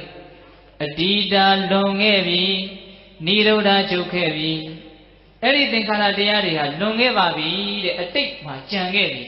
အတိတ်ဆိုတာတကယ်ရှိတာမဟုတ်ဘူးနော်တကယ်ကြီးမိုင်းမြအတိတ်ကတကယ်ရှိသလားမရှိဘူးအတိတ်ကလွန်ခဲ့ပြီကုန်ခဲ့ပြီတစ်ချိန်လုံးကပြစ္ဆုတ်ပံကိုပဲအခုအတိတ်လို့ပြောတာမဟုတ်လားဟင်တကယ်ကြီးမိုင်းမြအေးအဲ့ဒါကိုပြောတာဒီသင်္ခါရထိုသင်္ခါရတရားတို့သည်အတ္တိတာလွန်ခဲ့ပြီနိရောဓချုပ်ခဲ့ပြီဝိပရိနာမတစ်မျိုးတစ်မျိုးဖောက်ပြန်ပြောင်းလဲ၍သွားခဲ့ကုန်ပြီအဲ့ဒီသင်္ခါရတရားတွေအကုန်လုံးဟာပြောင်းလဲသွားပါပြီတဲ့ဟုတ်လားတကယ်ကြီးမိုင်းမြအာနန္ဒจิตตအာနန္ဒသင်္ခါရတရားတို့သည်ဧဝံဤသို့ဤပုံအနိစ္စမမြဲကြလေကုန်စွာတကားသင်္ခါရတရားတွေဟာအဲ့ဒါလိုပဲတဲ့မြဲခြင်းသဘောမရှိအာနန္ဒจิตตအာနန္ဒသင်္ခါရတရားတို့သည်ဧဝံဤသို့ဤပုံအတုဝခိုင်မာခြင်းမရှိကြလေကုန်စွာတကားအာနန္ဒจิตตအာနန္ဒသင်္ခါရတရားတို့သည်ဧဝံဤသို့ဤပုံအနတ္တတိကသက်သာခြင်းသဘောမရှိကြလေကုန်စွာတကားသုံးမျိုးပြောပြတယ်သိလားသင်္ခါရတရားတွေဟာအဲ့ဒါလိုပဲမမြဲကြဘူးအဲ့ဒါလိုပဲမခိုင်မာကြဘူးဟုတ်လားအဲ့ဒါလိုပဲမသက်မသာသဘောရှိကြတယ်တဲ့ဟုတ်လားဒါကြောင့်မို့လို့သင်္ခါရတရားတွေရဲ့အပေါ်မှာအာနန္ဒจิตตအာနန္ဒသဗ္ဗသင်္ခါရတို့အလုံးစုံသောသင်္ခါရတရားတို့၌အလမေဝနိဗ္ဗိတိတုံညီငွေခြင်းကအလမေဝသင်္လသေးတာဒီသင်္ခါရတရားတွေရဲ့အပေါ်မှာညီငွေခြင်းကတဲ့ဝိရိစီတုံတမဲ့ခြင်းကင်းခြင်းကအလမေဝသင်္လသေးတာဒီဝိမု စီတုံလွတ်မြောက်ခြင်းကအလမေဝသင်္လသေးတာဒီသင်္ခါရတရားတွေရဲ့အပေါ်မှာညီငွေဖို့တဲ့နေဆွဲလန်းမှုကင်းဖို့တဲ့နေလွတ်မြောက်သွားဖို့ကောင်းတယ်တဲ့ဒါတွေရဲ့အပေါ်မှာဆွဲလန်းပြီးတော့ရစ်ပြီးတော့ဒီထဲမှာနစ်ပြီးတော့မနေသင့်ဘူးဆိုတဲ့အဓိပ္ပာယ်ကိုပြောတာနော်တခါကြီးမိုက်မြဘာပြုလို့လဲသင်္ခါရတရားတွေဟာပျက်စီးသွားတာကြီးပဲမှုဟုတ်လားတခါကြီးမိုက်မြအဲ့ဒီပျက်စီးမှုသည်ဘဝရဲ့တန်တရားရဲ့လောကရဲ့အကြီးကျယ်ဆုံးသောအပြစ်နော်တခါကြီးမိုက်မြပျက်စီးမှုသည်လောကကြီးရဲ့ပါလဲအကြီးကျယ်ဆုံးအပြစ်ဆိုကြပါစို့ဒကာဓမ္မတို့ဦးဇင်းတို့ရဲ့ဘဝဟာလေဘာနဲ့တူတယ်လဲဆိုလို့ရှိရင်ဦးဇင်းတို့စဉ်းစားမိတာလေတယုတရနဲ့ကွဲတဲ့အရာကိုလှအောင်ပအောင်စီးတွေပါလေးချင်းပြီးတော့တခန္ဓနာဖြစ်အောင်ပစ္စည်းလေးတစ်ခုလုပ်ပဲဆိုကြပါစို့ဟုတ်လားပြီးရင်လွတ်ပေါက်ချလိုက်မယ်အဲ့ဒါဘာဖြစ်သွားမလို့ဝဲပြက်သွားတခန္ဓနာကြီးဖြစ်အောင်တယုတရကြီးဖြစ်အောင်အရှိန်ယူပြီးတော့ကိုပြင်ဆင်ခဲ့တဲ့အရာတွေဟာဘုံဆိုတစ်ချက်တည်းနဲ့ဘာဖြစ်သွားလို့ပျက်စီးသွားတယ်ဟုတ်လားအေးအဲ့ဒါကိုဦးဇင်းတို့လေဒီဆိုကြီးကတော့ပေးတဲ့ဥပမာကတော့တစ်မျိုးအနန္တာကာတအာကာသဆိုတာအဆုံးမရှိဘူးเนาะတကယ်ကြီးမိုက်တယ်အဲ့ဒီလိုပဲဆိုကြပါစို့တဲ့အပေါက်ကြီးတစ်ပေါက်ရှိအောက်မှာလည်းပဲအနန္တာကာသဟုတ်လားအဆုံးအစမရှိတဲ့အာကာသကြီးအဲ့ဒါကိုတစုံတယောက်သောပုဂ္ဂိုလ်ဟာအဲ့ဒီအပေါက်ကြီးတွေကိုပစ္စည်းတွေကိုပြစ်ပြီးတော့ထည့်တယ်ဆိုကြပါစို့တဲ့အဲ့ဒီအနန္တာကာသဆိုတဲ့အဆုံးမရှိတဲ့အာကာသကြီးဟာသူဘလောက်ထည့်ပြည့်နိုင်မှာမလားမပြည့်နိုင်တတ္တဝါတို့လုံနေတဲ့အလုပ်ဟာအဲ့ဒါနဲ့အတူတူပဲဒါလေဒီစတော်ကြီးကညံကြီးလို့သူကဥပမာနဲ့ထင်အောင်ပေးတာနော်ခုဒကာဓမ္မတို့နေရှိသမျှရရှိသမျှဘဝရှိသမျှဆိုရပါစို့နော်လုံနေတဲ့အလုပ်တွေဟာအဲ့ဒီအနန္တာကာသဆိုတဲ့အပေါက်ကြီးတဲ့ကိုပစ္စည်းတွေကိုပြည်လိမ့်နိုးနိုးနဲ့လှိမ့်ချနေတာ ਨੇ အတူတူပဲဘာတွေဘယ်လိုပဲလုပ်လို့ပြီးတော့ဘာဖြစ်သွားမှာလဲပျက်စီးသွားန နောက်ထပ်ဥပမာတစ်ခုပေးသေးတယ်မီးပူဇော်တဲ့ပုံနာနဲ့တူတယ်တဲ့ဒကာဓမ္မတို့ဦးဇင်းတို့ကုထုဇဉ်တွေရဲ့ဘဝသည်ဘာနဲ့တူမီးပူဇော်တဲ့ပုံနာနဲ့တူခြေတုံးကအယူမှားတဲ့ပုဂ္ဂိုလ်တွေရှိမီးဟာအင်မတန်မြင့်မြတ်တယ်လို့ယူဆပြီးတော့မီးတောက်ကလေးကိုမငြိမ်းအောင်ထားနိုင်ရင်သေရင်ဗြဟ္မပြည်ရောက်တယ်လို့ယူဆအဲ့ဒီမီးကိုလေထောပတ်တွေစီတွေကျွေးပြီးတော့ရှို့နိုင်မယ်ဆိုရင်ပိုးပြီးတော့ကုသိုလ်ရတယ်လို့ယူဆအဲ့ဒါမီးပူဇော်တဲ့ပုံနာတွေရဲ့အယူဆပေါ့နော်အဲ့တော့ပုံနာတစ်ယောက်ကအဲ့ဒီအယူဆကိုကြားရင်ပြီးတော့ဆိုကြပါစို့မီးကိုပူဇော်မီးကတစ်ချိန်ချိန်တောက်နေအဲ့ဒါသူ့ရဲ့အသက်ရှိသေးရဲ့နေရှိသေးရဲ့အချိန်ရှိသေးရဲ့အလှူခံထွက်တယ်ရလာတဲ့ပစ္စည်းကိုစန္ဒကူသားတွေဝယ်တယ်ထောပတ်ဝယ်တယ်စီဝယ်တယ်ပြီးရင်ဒီမီးတွေကိုထည့်ပြီးတော့ရှို့လိုက်တယ်မီးကတော့ဘာဖြစ်မှာတော့လောင်ကျွမ်းတော့အဲ့ဒီလိုမီးလောင်တိုင်းရှားထည့်နေမယ်ဆိုဒီပုံနာသေတာသွားမယ်အလှခံလို့လဲဆုံးတော့မှာမဟုတ်တော့ဟုတ်လားဒီထောပတ်တွေနန္တကူသားစန္ဒကူသားတွေမီးတွေထည့်လို့လဲဆုံးတော့မှာမဟုတ်တော့ပုထုဇဉ်ဖြစ်ဟာအဲ့ဒါနဲ့တူဘဝတိုင်းကောင်းလိုက်နိုးနဲ့အလုပ်တစ်ခုကိုအမြဲတမ်းလုပ်နေတာပဲကောင်းတဲ့အလုပ်လည်းဖြစ်ခြင်းဖြစ်မယ်ဆိုးတဲ့အလုပ်လည်းဖြစ်ခြင်းဖြစ်မယ်ဘယ်အလုပ်ပဲဖြစ်ဖြစ်အလုပ်ရဲ့အကျိုးဆက်ကတော့ရတာကြီးပဲနော်အေးရလာရင်အဲ့ဒီအကျိုးတွေကပြီးတော့ဘာဖြစ်သွားတာလဲကုန်သွားတာကြီးပဲအဲ့တော့မီးထိုင်ရှို့နေတဲ့လူနဲ့တူတယ်ဒကာဓမ္မတို့ဦးဇင်းတို့ရဲ့ဘဝအဲ့ဒါညံနေနေသေးလို့မပြင်းသေးတာနော်ဒကာကြီးမိုင်းမြတ်ဘာဖြစ်လို့မပြင်းသေးတာလဲညံနေနေသေးလို့မပြင်းသေးတာအဲ့ဒါအဖိုးတန်တဲ့ပစ္စည်းကိုမရအောင်ရှာပြီးတော့မီးထိုင်ရှို့နေတာနော်ပြီးနိုင်မလားမပြီးနိုင်ဟုတ်လားဒါကြောင့်ဘဝတန်လျာကိုညီးငွေးဖို့တင့်ပြီဆိုတာဒီအဓိပ္ပာယ်မျိုးပြောတာနော်ဒါကြောင့်မြတ်စွာဘုရားကအမှန်ကိုမြင်စေခြင်းတော့လေဒီအနိစ္စကိုပဲထက်ချီတလဲလဲမြတ်စွာဘုရားကပြောတာတကယ်တမ်းကလည်းအင်မတန်အရေးပါတဲ့တရားပါပဲမမြဲတာကိုမြင်ရင်မြင်သလောက်ဒီလူရဲ့ဉာဏ်ဟာရင့်ကျက်ပြီးတော့အမြင်အင်မတန်ကြီးတယ်နော်တကယ်ကြီးမိုင်းမြတ်ဘာကိုမြင်ရင်မြင်သလောက်အမြဲတာကိုမြင်ရင်မြင်သလောက်ဒါကြောင့်မြတ်စွာဘုရားကဥပမာအမျိုးမျိုးပေးတာဗျဦးဇင်းတို့လေသုတ်တန်လေးတစ်ခုကိုအတူတူလေးပြောပြမဟာသုဒ္ဓနာသုတ်တံမဆုံးသေးဘူးနော်ဟေးသုတ်တန်လေးတစ်ခုဦးဇင်းတို့အတူတူပြောပြမြတ်စွာဘုရားရာဇဂိုမြို့ရဲ့ဘေးမှာရှိတဲ့ဂိတ်စကုတ်တောင်မှာသတင်းသုံးလုံးကရဟန်းတော်အရှင်မြတ်တွေကိုဝေပုံလတောင်ဆိုတာလေရာဇဂိုမြို့ရဲ့ဘေးမှာရှိအဲ့ဒီဝေပုံလတောင်ကြီးကိုမြတ်စွာဘုရားကလက်ညှိုးထိုးပြပြီးချက်သားတို့ဟောဒီဝေပုံလတောင်ကြီးကိုကြည်စမ်းတဲ့အဲ့ဒီမှာယဟန်တော်တွေကဝေပုံလတောင်ကြီးကိုမျောပြီးတော့ကြည်တော့မြတ်စွာဘုရားကဟောပြတစ်ချိန်တုန်းကလေဟောဒီဝေပုံလတောင်ကြီးဟာပါစိနဝန္တလို့နာမည်တစ်မျိုးတွင်ခဲ့ဘူးတဲ့ဘုရားရဲ့အဘိညာဉ်နဲ့ကြည်ပြီးတော့ပြောတာပေါ့ဗျာပါစိနဝန္တတဲ့အဲ့ဒီတောင်ကြီးရဲ့နာမည်ကဟုတ်လားအဲ့ဒီတုန်းကတဲ့လူတွေကလေလူတွေရဲ့နာမည်ကတိဝရလူမျိုးတဲ့ဟုတ်လားအဲ့ဒီတိဝရလူမျိုးတွေဟာအဲ့ဒီတုန်းကအသက်ဘယ်လောက်ရှည်လဲဆိုရင်အသက်4000ရှည်တယ်တဲ့ဟောဒီဝေပုံလတောင်ကြီးပါစိနဝန္တလို့အမည်ရတုန်းကလူတွေကတိဝရလူမျိုးတက်တန်းက4000ရှည်အဲ့ဒီပါစိနဝန္တဆိုတဲ့တောင်ကြီးပေါ်ကိုရောက်ချင်လို့ရှိရင်4ရက်တက်မှရောက်တယ်တဲ့အဲ့ဒီတုန်းကဒီဝေပုံလတောင်ကြီးကပဲနာမည်တစ်မျိုးဖြစ်နေတာနော်အမြင့်ကြီးပေါ်4ရက်တက်ရတယ်ဆိုတော့ဟုတ်လားအေးအဲ့ဒီတုန်းကတဲ့အဲ့ဒီလောကသုံးပါးမှာကောကုတန္တဆိုတဲ့မြတ်စွာဘုရားပွင့်ခဲ့တယ်တဲ့ဒါဒီကဘာမှာနော်ဒကာကြီးမိုက်မြတ်အဲ့ဒီဝေပုံလတောင်ခုအိန္ဒိယမှာရှိတယ်ဟုတ်လားအဲ့ဒီဝေပုံလတောင်ကြီးဟာဒါဦးဇင်းတို့အင်မတန်ဝေးကွာတဲ့နှစ်တော်များတုန်းကဘလောက်လို့သတ်မှတ်လို့မရတဲ့အချိန်တုန်းကပါစိနဝန္တတောင်တဲ့ဟုတ်လားလူတွေကတိဝရတဲ့ဟုတ်လားနှစ်ပေါင်းက4000ရှိတဲ့တက်ချင်ရင်ပါလေ4ရက်တက်ရတယ်ဆင်းချင်ရင်4ရက်ဆင်းရဟုတ်လားအေးအဲ့ဒီတုန်းကကောကုတန်မြတ်စွာဘုရားဆိုတာပွင့်ခဲ့လက်ရယံလက်ဝဲယံဆိုတဲ့ဟုတ်လားသိင်္ဇီဝနဲ့ဝိရုဒမထေဆိုတာရှိတယ်ဟောအခုကြည်စမ်းတဲ့အဲ့ဒီပါစိနဝန္တဆိုတဲ့နာမည်လည်းမရှိတော့အခုဝေပုံလလို့ဖြစ်နေပြီလေဟုတ်လားအဲ့ဒီတုန်းကပွင့်ခဲ့တဲ့ကောကုတန်မြတ်စွာဘုရားလည်းအခုမရှိတော့ဟုတ်လားဝိရုဒနဲ့သိင်္ဇီဝဆိုတဲ့အခါတဝကအစုံလည်းအခုမရှိတော့ဘူးပြိဋိဘံဆံသွားအဲ့ဒီတုန်းကတိဝရဆိုတဲ့လူမျိုးတွေလည်းဘာမှမရှိတော့ဘူးအကုန်ကြက်ပြောင်းငပြောက်ပျောက်ကုန်မရှိတော့ဒီလူတွေလည်းတနေ့ပျောက်မှာနော်ဟုတ်လားတခါကြီးမိုင်းမြတ်အေးအဲ့ဒီမှာဘုရားမြတ်စွာဘုရားကအဲ့လိုပြောပြီးချက်သားတို့အဲ့ဒီလိုနဲ့ကာလတွေတဖြည်းဖြည်းနဲ့ရွေလျောပြီးတော့လာပြန်ရောတယ်လာတော့အဲ့ဒီပါစိနဝန္တလို့အမည်ရတဲ့တောင်ကြီးကပဲတဲ့ဝင်ကင်ကလို့အမည်ရပြန်ရောတဲ့ဟောနာမည်တွေတောင်ပြောင်းကုန်တယ်နော်နာမည်ပြောင်းတယ်ဆိုတော့ဘလောက်ကာလတွေကြားလာအဲ့ဒီမှာအဲ့ဒီတုန်းကလူမျိုးတွေကရောဟိတတအဲ့ဒီလူမျိုးတွေတဲ့လက်ထက်ကြတော့ အသက်က3000ရှိလာတယ်နော်အသက်တူသွားပြီနော်တခါကြီးများအေးအဲ့ဒီဝင်ခင်ကဆိုတဲ့တောင်ကိုတောင်ထိပ်ကိုရောက်ချင်လို့ရှိရင်3ရက်တက်ရတယ်အောက်ရောက်ချင်ရင်3ရက်ဆင်းရတယ်တောင်တစ်ဖြည်းဖြည်းနဲ့နှိမ့်သွားတဲ့အထိပဲစောစောတုန်းက4ရက်တက်ရတဲ့ပါဠိနာဝန်တတောင်ဒီဟောအခုဘယ်နှစ်ရက်တက်ရတော့တုံး3ရက်ပဲတက်ရတော့တယ်အေးအဲ့ဒီတုန်းကသူတို့ရဲ့တက်တန်းက3000အဲ့ဒီတုန်းကဘယ်မြတ်စွာဘုရားပွင့်လို့ကောကုတံပြီးတော့ဘယ်ဘုရားဖြစ်အေးကောဏဂမနနော်ကောဏကိုမြတ်စွာဘုရားအဲ့ဒီကောဏကိုမြတ်စွာဘုရားပွင့်လာတော့အဲ့ဒီမှာဥဒ္ဒရနဲ့ဘေယောသဆိုတဲ့လက်ရတော်ရန်လက်ဝဲတော်ရန်အကသဘာကအစုံလေးဖြစ်ထွန်းလာတယ်ဉာဏ်အင်မတန်ကြီးတဲ့တကူကြီးတဲ့ပုဂ္ဂိုလ်တွေပေါ့နော်အခုအဲ့ဒီဝင်ခင်ကဆိုတဲ့နာမည်လည်းမရှိတော့နော်ကောဏကိုမြတ်စွာဘုရားလည်းမရှိတော့ရှမ်းရှမ်းတောက်ကြော်ကြားခဲ့တဲ့မထေကြီးတွေလည်းမရှိတော့ရောဟိတတလူမျိုးတွေလည်းမျိုးနွယ်တစ်ခုလုံးအကုန်လုံးပျောက်သွားဟုတ်လားတခါကြီးမိုက်ပါအေးအဲ့ဒီမှာတစ်ခုတစ်ခုပြီးကိုမြတ်စွာဘုရားကပြောတယ်သင်္ခါရတရားတွေဟာဒီလိုမမြဲတာဒီလိုပျက်စီးသွားတာဒီလိုမခိုင်မာတာဒီလိုပြောင်းလဲသွားတာကြီးပဲ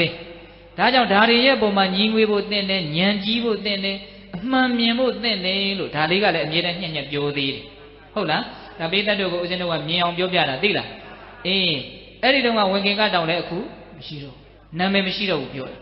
ာအဲ့ဒီလိုနဲ့ဟောဆက်ပြီးတော့လာပြန်ပြီကာလရွေလျောလာအဲ့ဒီဝင်ခင်ကဆိုတဲ့တောင်ကြီးကပဲဟောနာမည်ပြောင်းပြန်ပြီတဲ့သုတ်ပိယနော်ဒါကအသုတ်ပတ္တသူပတ္တတောင်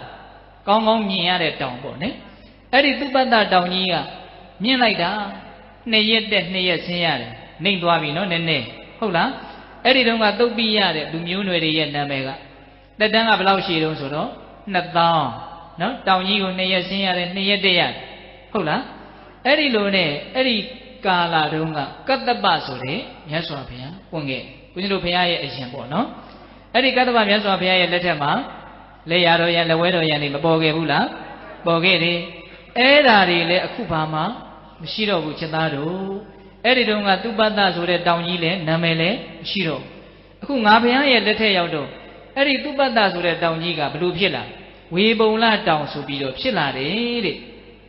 အခုဝေပုံလတောင်ကတော့အပေါ်ရောက်ခြင်းရင်တမဟုတ်ချင်းပဲတက်လို့ရတယ်နှိမ့်နှိမ့်လေးဖြစ်သွားဟုတ်လားတမဟုတ်ချင်းတက်လို့ရတယ်အခုဝေပုံလတောင်မှာအခုဒီနားမှာမှီးပြီးတော့ရာဇဂုံမျိုးများမှာနေတဲ့လူမျိုးတွေကြတော့မကထာလူမျိုးလို့ဒီလိုဖြစ်လာအဲ့ဒီမှာဂေါရမဆိုပြီးတော့ငါဖျားပွက်လာတယ်သာရိပုတ္တရာနဲ့မောက္ကလန်ဆိုပြီးတော့လက်ရရန်လက်ဝဲရန်ဖြစ်ထွန်းလာတယ်သာသနာကြီးစီကားလာတယ်အေးအဲ့ဓာတွေလည်းပဲနောက်တစ်ချိန်မှာပါလေကြောက်ွယ်သွားအောင်ပါပဲဟုတ်လားတကယ်မိုင်းများအခုဝေပုံလဆိုတဲ့နာမည်ကပျောက်သွားပြီလားမပျောက်သေးဘူးလားတော့ဦးဇင်းတို့လည်းမသိဟင်အိန္ဒိယမှာအဲ့ဒီနာမည်ရှိသေးလားတော့မသိနော်ရာဇဂုံမြို့ရဲ့ဘေးမှာတောင်ကြီးတစ်လုံးတော့ရှိခဲ့ဘူးတာဟုတ်လားတကယ်မိုင်းများအခုဦးဇင်းတို့မြတ်စွာဘုရားလည်းဗာဖြစ်သွားပြီတော့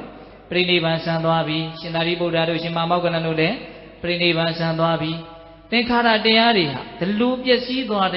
းကြတာကြီးပဲစိတ်ထဲမှာဒါလေးစွဲသွားဖို့မလိုဘူးလားလိုတယ်နော်အေးနောက်တစ်ချိန်မှာအဲ့ဒီတောင်ကဘယ်လိုနာမည်ပြန်ပြီးတော့ရာအောင်မယ်မသိ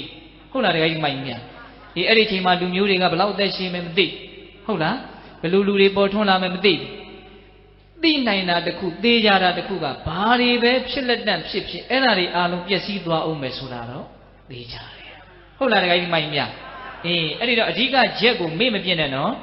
ဘာတွေဘလို့ဖြစ်တယ်မသေးကြပေမလို့သေးကြတာတခုကတော့ဗာလေပျက်စီးသွားလိမ့်မယ်ပျက်စီးသွားလိမ့်မယ်အဲ့ဒီပျက်စီးမှုတရားကိုခေါင်းထဲမှာလေးလေးနက်နက်ရှုထောင့်မျိုးစုံကြဲကြဲပြန့်ပြန့်ပေတတ်တို့သိကြမယ်ဆိုလို့ရှိရင်ကြီးနေသောလောဘသေးသွားလိမ့်မယ်ဟုတ်လားတကယ်ကြီးမိုင်းမြတရားဟောခြင်းရဲ့ရည်ရွယ်ချက်ကအဲ့ဒါပဲဟုတ်လားကြီးနေတဲ့ဒေါသတွေသေးသွားလိမ့်မယ်ဟုတ်လားအေးဒေါသနေရာမှာမေတ္တာတွေအစားဝင်လာနိုင်လိမ့်မယ်လောဘနေရာမှာစွန့်ကြဲခြင်းတွေအစားဝင်လာနိုင်လိမ့်မယ်ဘလောက်ကြာကြာနေရမှာမဟုတ်ဖဲနဲ့ပျက်စီးသွားမှာတဲ့မှာငါကောင်းကောင်းလေးနေမယ်အကျိုးရှိရှိနေမယ်ဒီစိတ်ကူးတွေဟာဆင်ပွားပြီးတော့ဖြစ်မလာပေဘူးလားဖြစ်လာမှာအဲ့ဒါလက်တွေ့စမ်းကြည့်နော်တကယ်ကြီးမိုက်မြဟုတ်လားအေးဒါကြောင့်ပျက်စီးခြင်းတရားသည်သိမြင်မယ်ဆိုရင်အင်မတန်အကျိုးကြီးပါတယ်စိတ်ကောင်းနှလုံးကောင်းတွေကိုများစွာဖြစ်ထွန်းစေတယ်ဟုတ်လားစိတ်ကောင်းနှလုံးကောင်းတွေများဖြစ်လေများစွာချမ်းသာစေတယ်ဒါသူကွင်းဆက်နဲ့သူပဲနော်ဒါကြောင့်ချမ်းသာခြင်းရင်စိတ်ကောင်းနှလုံးကောင်းရှိဖို့လိုတယ်စိတ်ကောင်းနှလုံးကောင်းများရှိခြင်းတယ်ဆိုရင်ပျက်စီးခြင်းဆိုတဲ့အမှန်ကိုများမြင်ဖို့လိုတယ် ခုတော့လူတွေဟာမပြည့်စည်တော့မှလို့မအိုတော့မှလို့မနာတော့မှလို့မသေးတော့မှလို့နေရင်းနဲ့ကိုယ့်ရဲ့လောဘတွေကိုကြီးတဲ့ကြီးအောင်မွမ်းမံနေကြတယ်ကိုယ့်ရဲ့အလိုဆန္ဒတွေကိုများတဲ့များအောင်မွေးမြူနေကြတယ်ဟုတ်လားအဲ့ဒါဟုတ်လားအဲ့ဒီတော့ဆန့်ကျင်ဘက်အလုပ်ကိုလုပ်တဲ့အတွက်ကြောင့်ကိုမျှော်လင့်ထားတဲ့ချမ်းသာဒုက္ခဆိုတာရနိုင်မှာမလားမရနိုင်ဘူးအမှန်ကိုမမြင်တဲ့အတွက်ကြောင့်လူကျင်မှုတွေကြီးထွားလာတယ်လူကျင်မှုတွေကြီးထွားလာတဲ့အတွက်ကြောင့်စိတ်ယုတ်မာတွေများလာတယ်စိတ်ယုတ်မာတွေများလာတဲ့အတွက်ကြောင့်ဆင်းရဲမှုတွေများလာဒီတိုင်းသွားနေတာဒါကသူယုတ်မာလမ်းစဉ်ခေါ်တယ်နော်ခုနတုန်းကပြောတာကသူတော်ကောင်းလမ်းစဉ်ခေါ်တယ်အမှန်မြင်တဲ့အတွက်ကြောင့်လောဘနည်းသွားတယ်လောဘနည်းတဲ့အတွက်ကြောင့်စိတ်ကောင်းနှလုံးကောင်းများလာတယ်စိတ်ကောင်းနှလုံးကောင်းများတဲ့အတွက်ကြောင့်ချမ်းသာသွားတယ်ဒါကလမ်းစဉ်တစ်မျိုးနော်ဟုတ်လားဟောဒီဘက်ကျတော့ဘယ်လိုလဲအမှန်မမြင်တဲ့အတွက်ကြောင့်လောဘတွေဒေါသတွေကြီးလာတယ်နော်လောဘဒေါသကြီးတဲ့အတွက်ကြောင့်စိတ်ကောင်းနှလုံးကောင်းတွေနည်းလာတယ်လူကျင်မှုအားကြီးလာရင်စိတ်ကောင်းနှလုံးကောင်းမွေးနိုင်ဦးမလားမမွေးနိုင်တော့ဘူးရပြီးရောချမှာပဲဟုတ်လားအေးအဲ့တော့လူကျင်မှုတွေကြီးလာရင်စိတ်ကောင်းနှလုံးကောင်းတွေနည်းသွားစိတ်ကောင်းနှလုံးကောင်းနေတာနဲ့တပြိုင်နက်တည်းချမ်းသာတွေနည်းပြီးတော့ဆင်းရဲတွေများတော့တာပဲဟုတ်လားတခါကြီးမိုက်မြဒါကြောင့်အဓိကကြတဲ့အမှန်တရားဆိုတာကိုမြင်ဖို့အရေးမကြီးဘူးလားအဲ့ဒီအမှန်တရားကဘာတဲ့တုံးမမြဲခြင်းပိဋကရဲ့အမှန်တရားကဘာလဲမမြဲခြင်းအဲ့ဒီမမြဲတာကိုမြင်လေလေလောဘဒေါသနည်းလေလေလောဘဒေါသနည်းလေလေစိတ်ကောင်းနှလုံးကောင်းဖြစ်ထွန်းလေလေစိတ်ကောင်းနှလုံးကောင်းဖြစ်ထွန်းလေလေချမ်းသာလေလေဟုတ်လားတခါကြီးမိုက်မြဒီဒါကြောင့်မမြဲမှုကိုအမှတ်ရဖို့မလိုဘူးလားလိုတယ်ဟုတ်လားဒါကြောင့်မြတ်စွာဘုရားကအဲ့ဒီသုတ်တန်ရဲ့အဆုံးမှာနေဇာဝတသင်္ခါရဥပါဒဝယဓမ္မိနောဥပိစိတ်တဝါနိရုဇံတိတေတံဥပသမောတုခောအတုပရှုရင်ဒီခါထာလေးမရွတ်ကြဘူးဟင်လူတိုင်းလည်းရသလားဟင်လူငယ်တွေရလားနောက်ကလူငယ်တွေရလားဟင်မရဘူးဦးဇင်းတို့တောကတော့ရတယ်ဗျနော်အတုပရှုသွားတဲ့လူတွေရှေ့ကလူကြီးတွေဆိုတော့အမြဲတမ်းဆိုတော့ရသွားတာပဲအတိပ္ပယ်နားလေတာမလေတာကတပိုင်းပေါ့လေဟုတ်လားနေဇာဝတသင်္ခါရဥပါဒဝယဓမ္မိနောဥပိစိတ်တဝါနိရုဇံတိတေတံဥပသမောတုခောအင်မတန်ကောင်းပါလေဒါမျိုးလေးတွေရတဲ့နေဗျာဟင်ဒကမကြီးတွေမရဘူးဆိုတော့စိတ်တောင်သိမကောင်းဟုတ်လားအနေဇာဝတသင်္ခါရတရားတို့သည်အနေဇာဝတမမြဲကြလေကုန်စွာတကားအဓိပ္ပာယ်ပြန်ပြတာနော်ဥပါဒဝယဓမ္မိနောဖြစ်ချင်းပြဲချင်းသဘောရှိကြပေကုန်ဤတကားသင်္ခါရတွေရဲ့သဘောတရားဒီတိုင်းပဲတဲ့နော်ဥပိစိတ်တဝါဖြစ်ပေါ်လာ၍နိရုဇံတိချုပ်ကြကုန်ဤတကားတေတံထိုဖြစ်ချင်းပြဲချင်းဆိုတဲ့သင်္ခါရတရားတို့ရဲ့ဝုပါဒမောကင်းရာကုံရာငြိမ်းရာဖြစ်သောနိဗ္ဗာန်ဒီသာလင်သူခောချမ်းသာပေ၏တကားဟောအဲ့ဒီလိုဖြစ်ချင်းပြဲချင်းဆိုတဲ့သင်္ခါရတရားတွေချုပ်မှသာလင်တကယ်ချမ်းသာစစ်ပြောလို့ရမယ်ဟုတ်လားတကယ်ဒီမိုင်းမြဒါကြောင့်ဒီဂါထာလေးဖို့မတန်ဘူးလားဖို့တန်နဲ့ခုနကဦးစင်းပြောသွားတဲ့သုတ်တန်အချုပ်ကအဲ့ဒါဝေပုံလသုတ်တန်လို့ခေါ်တယ်အဲ့ဒီသုတ်တန်ရဲ့ဏိဂုံးမှာလည်းဒီဂါထာလေးကိုမြတ်စွာဘုရားဟောတယ်ခုသုရတနာသုတ်တန်ရဲ့အဆုံးမှာလည်းပဲဒီဂါထာလေးနဲ့မြတ်စွာဘုရားကအဆုံးသတ်သွားတယ်သင်္ခါရတရားတွေဟာမမြဲကြဘူးဖြစ်ချင်းပြည့်ချင်းသဘောရှိတယ်ဖြစ်ပေါ်လာပြီးတော့ကွယ်ပြောက်သွားတာကြီးပဲဒါကြောင့်ဒီသဘောတွေချုပ်ငြိမ်းနေတဲ့နိဗ္ဗာန်ဒီသာလင်တကယ်ချမ်းသာစေချမ်းသာမှဖြစ်တယ်လို့မြတ်စွာဘုရားကမိန့်သွားပိဋကရဲ့သိလို့မိန့်တာလားမသိလို့မိန့်မသိဘဲနဲ့မိန့်တာသူကိုယ်တိုင်သိလို့သူကိုယ်တိုင်ခံစားလို့ဟုတ်လားသူကိုယ်တိုင်ဉာဏ်နဲ့မြင်လို့ပြောသွားအဲ့တော့ဒကာမတို့ဦးဇင်းတို့တွေကအဲ့ဒါကိုတရားတရားဥရှိပြီးတော့သင်္ခါရတရားတွေဆိုတာသူတော်ကောင်းတွေကဆင်းရဲလို့ကဲ့ရဲ့ရှုံချပြီးတော့စွန့်သွားတဲ့အရာတွေနားမလဲသင်ဘူးလားနားလဲသင်တယ်ဒါကြောင့်သင်္ခါရတို့ရဲ့ချုပ်ရနိဗ္ဗာန်တရားကိုသာလျှင်ရခြင်းသင့်တယ်လို့စိတ်ထဲမှာအဲ့လိုကောဆန္ဒမဖြစ်စေသင့်ဘူးလားဖြစ်စေသင့်တယ်ဒါကြောင့်နိဗ္ဗာန်ကိုလိုလားတဲ့စိတ်နဲ့ကုသိုလ်ကောင်းမှုကိုမပြုသင့်ဘူးလားပြုသင့်တယ်နိဗ္ဗာန်ဆိုတာကလည်းကုသိုလ်ကောင်းမှုကနေတစ်ချက်သွားမှရတာပဲဟုတ်လားဟင်ဒကာကြီးမိုင်းမြဟုတ်လားကုသိုလ်ကောင်းမှုပြည့်စုံတာနဲ့တပြိုင်တည်းနိဗ္ဗာန်ကရတာပါပဲဟုတ်လားဒကာကြီးမိုင်းမြဝိပဿနာဉာဏ်တွေပြည့်စုံသွားလို့မဲ့ဉာဏ်ဆိုတဲ့ကုသိုလ်ပြည့်စုံပြီဆိုရင်နိဗ္ဗာန်ကိုမရဘူးလားရတယ်အဲ့ဒီနိဗ္ဗာန်ရပြီဆိုတာနဲ့တပြိုင်တည်းဖြစ်ချင်းပြည့်ချင်းရဲ့နှိမ့်ဆက်မှုစက်ကွင်းကဘာဖြစ်သွားပြီတော့လွတ်သွားပြီဒီလိုမဟုတ်လားဒါကြောင့်မို့လို့ခုနတုန်းကဦးဇင်းတို့ဝိသုဒ္ဓောင်ဆိုတော်ဘုရားကြီးဂါထာ၃ပုဒ်ဆိုတာဦးဇင်းတပုတ်ချန်ထားမှတ်မိသေးလားပထမဂါထာရဲ့အဓိပ္ပာယ်ကဘယ်သူမှပြောနိုင်အောင်နည်းနည်းလောက်နှိမ့်ဆက်လိုက်အောင်ဘေးသက် ပြင်ဘက်ကအရာတွေပျက်စီးနေတာကိုပျက်စီးနေတယ်လို့ပြောလို့မရဘူးအတွင်းကအရာမပျက်စီးသေးရင်ပျက်စီးနေတယ်လို့ပြောလို့မရဘူးအဲ့ဒါပထမဂါထာနော်အရာအလုံးသည်ပျက်စီးသွားတယ်နိဗ္ဗာန်ကိုရည်ရွယ်၍ပြုသောကုသိုလ်ကောင်းမှုတစ်ခုသည်သာလျှင်မပျက်စီးတတ်သောအရာနှစ်မျိုးနော်အခုနောက်ဆုံးသူကဘာပြောတော့ဆိုတသမတံယိဝသမ္မာရိတပ္ပတံပတ္တိတာရကံတတိမာပညာဝရခေနာသောစီဖိက္ခုဗေဒနံ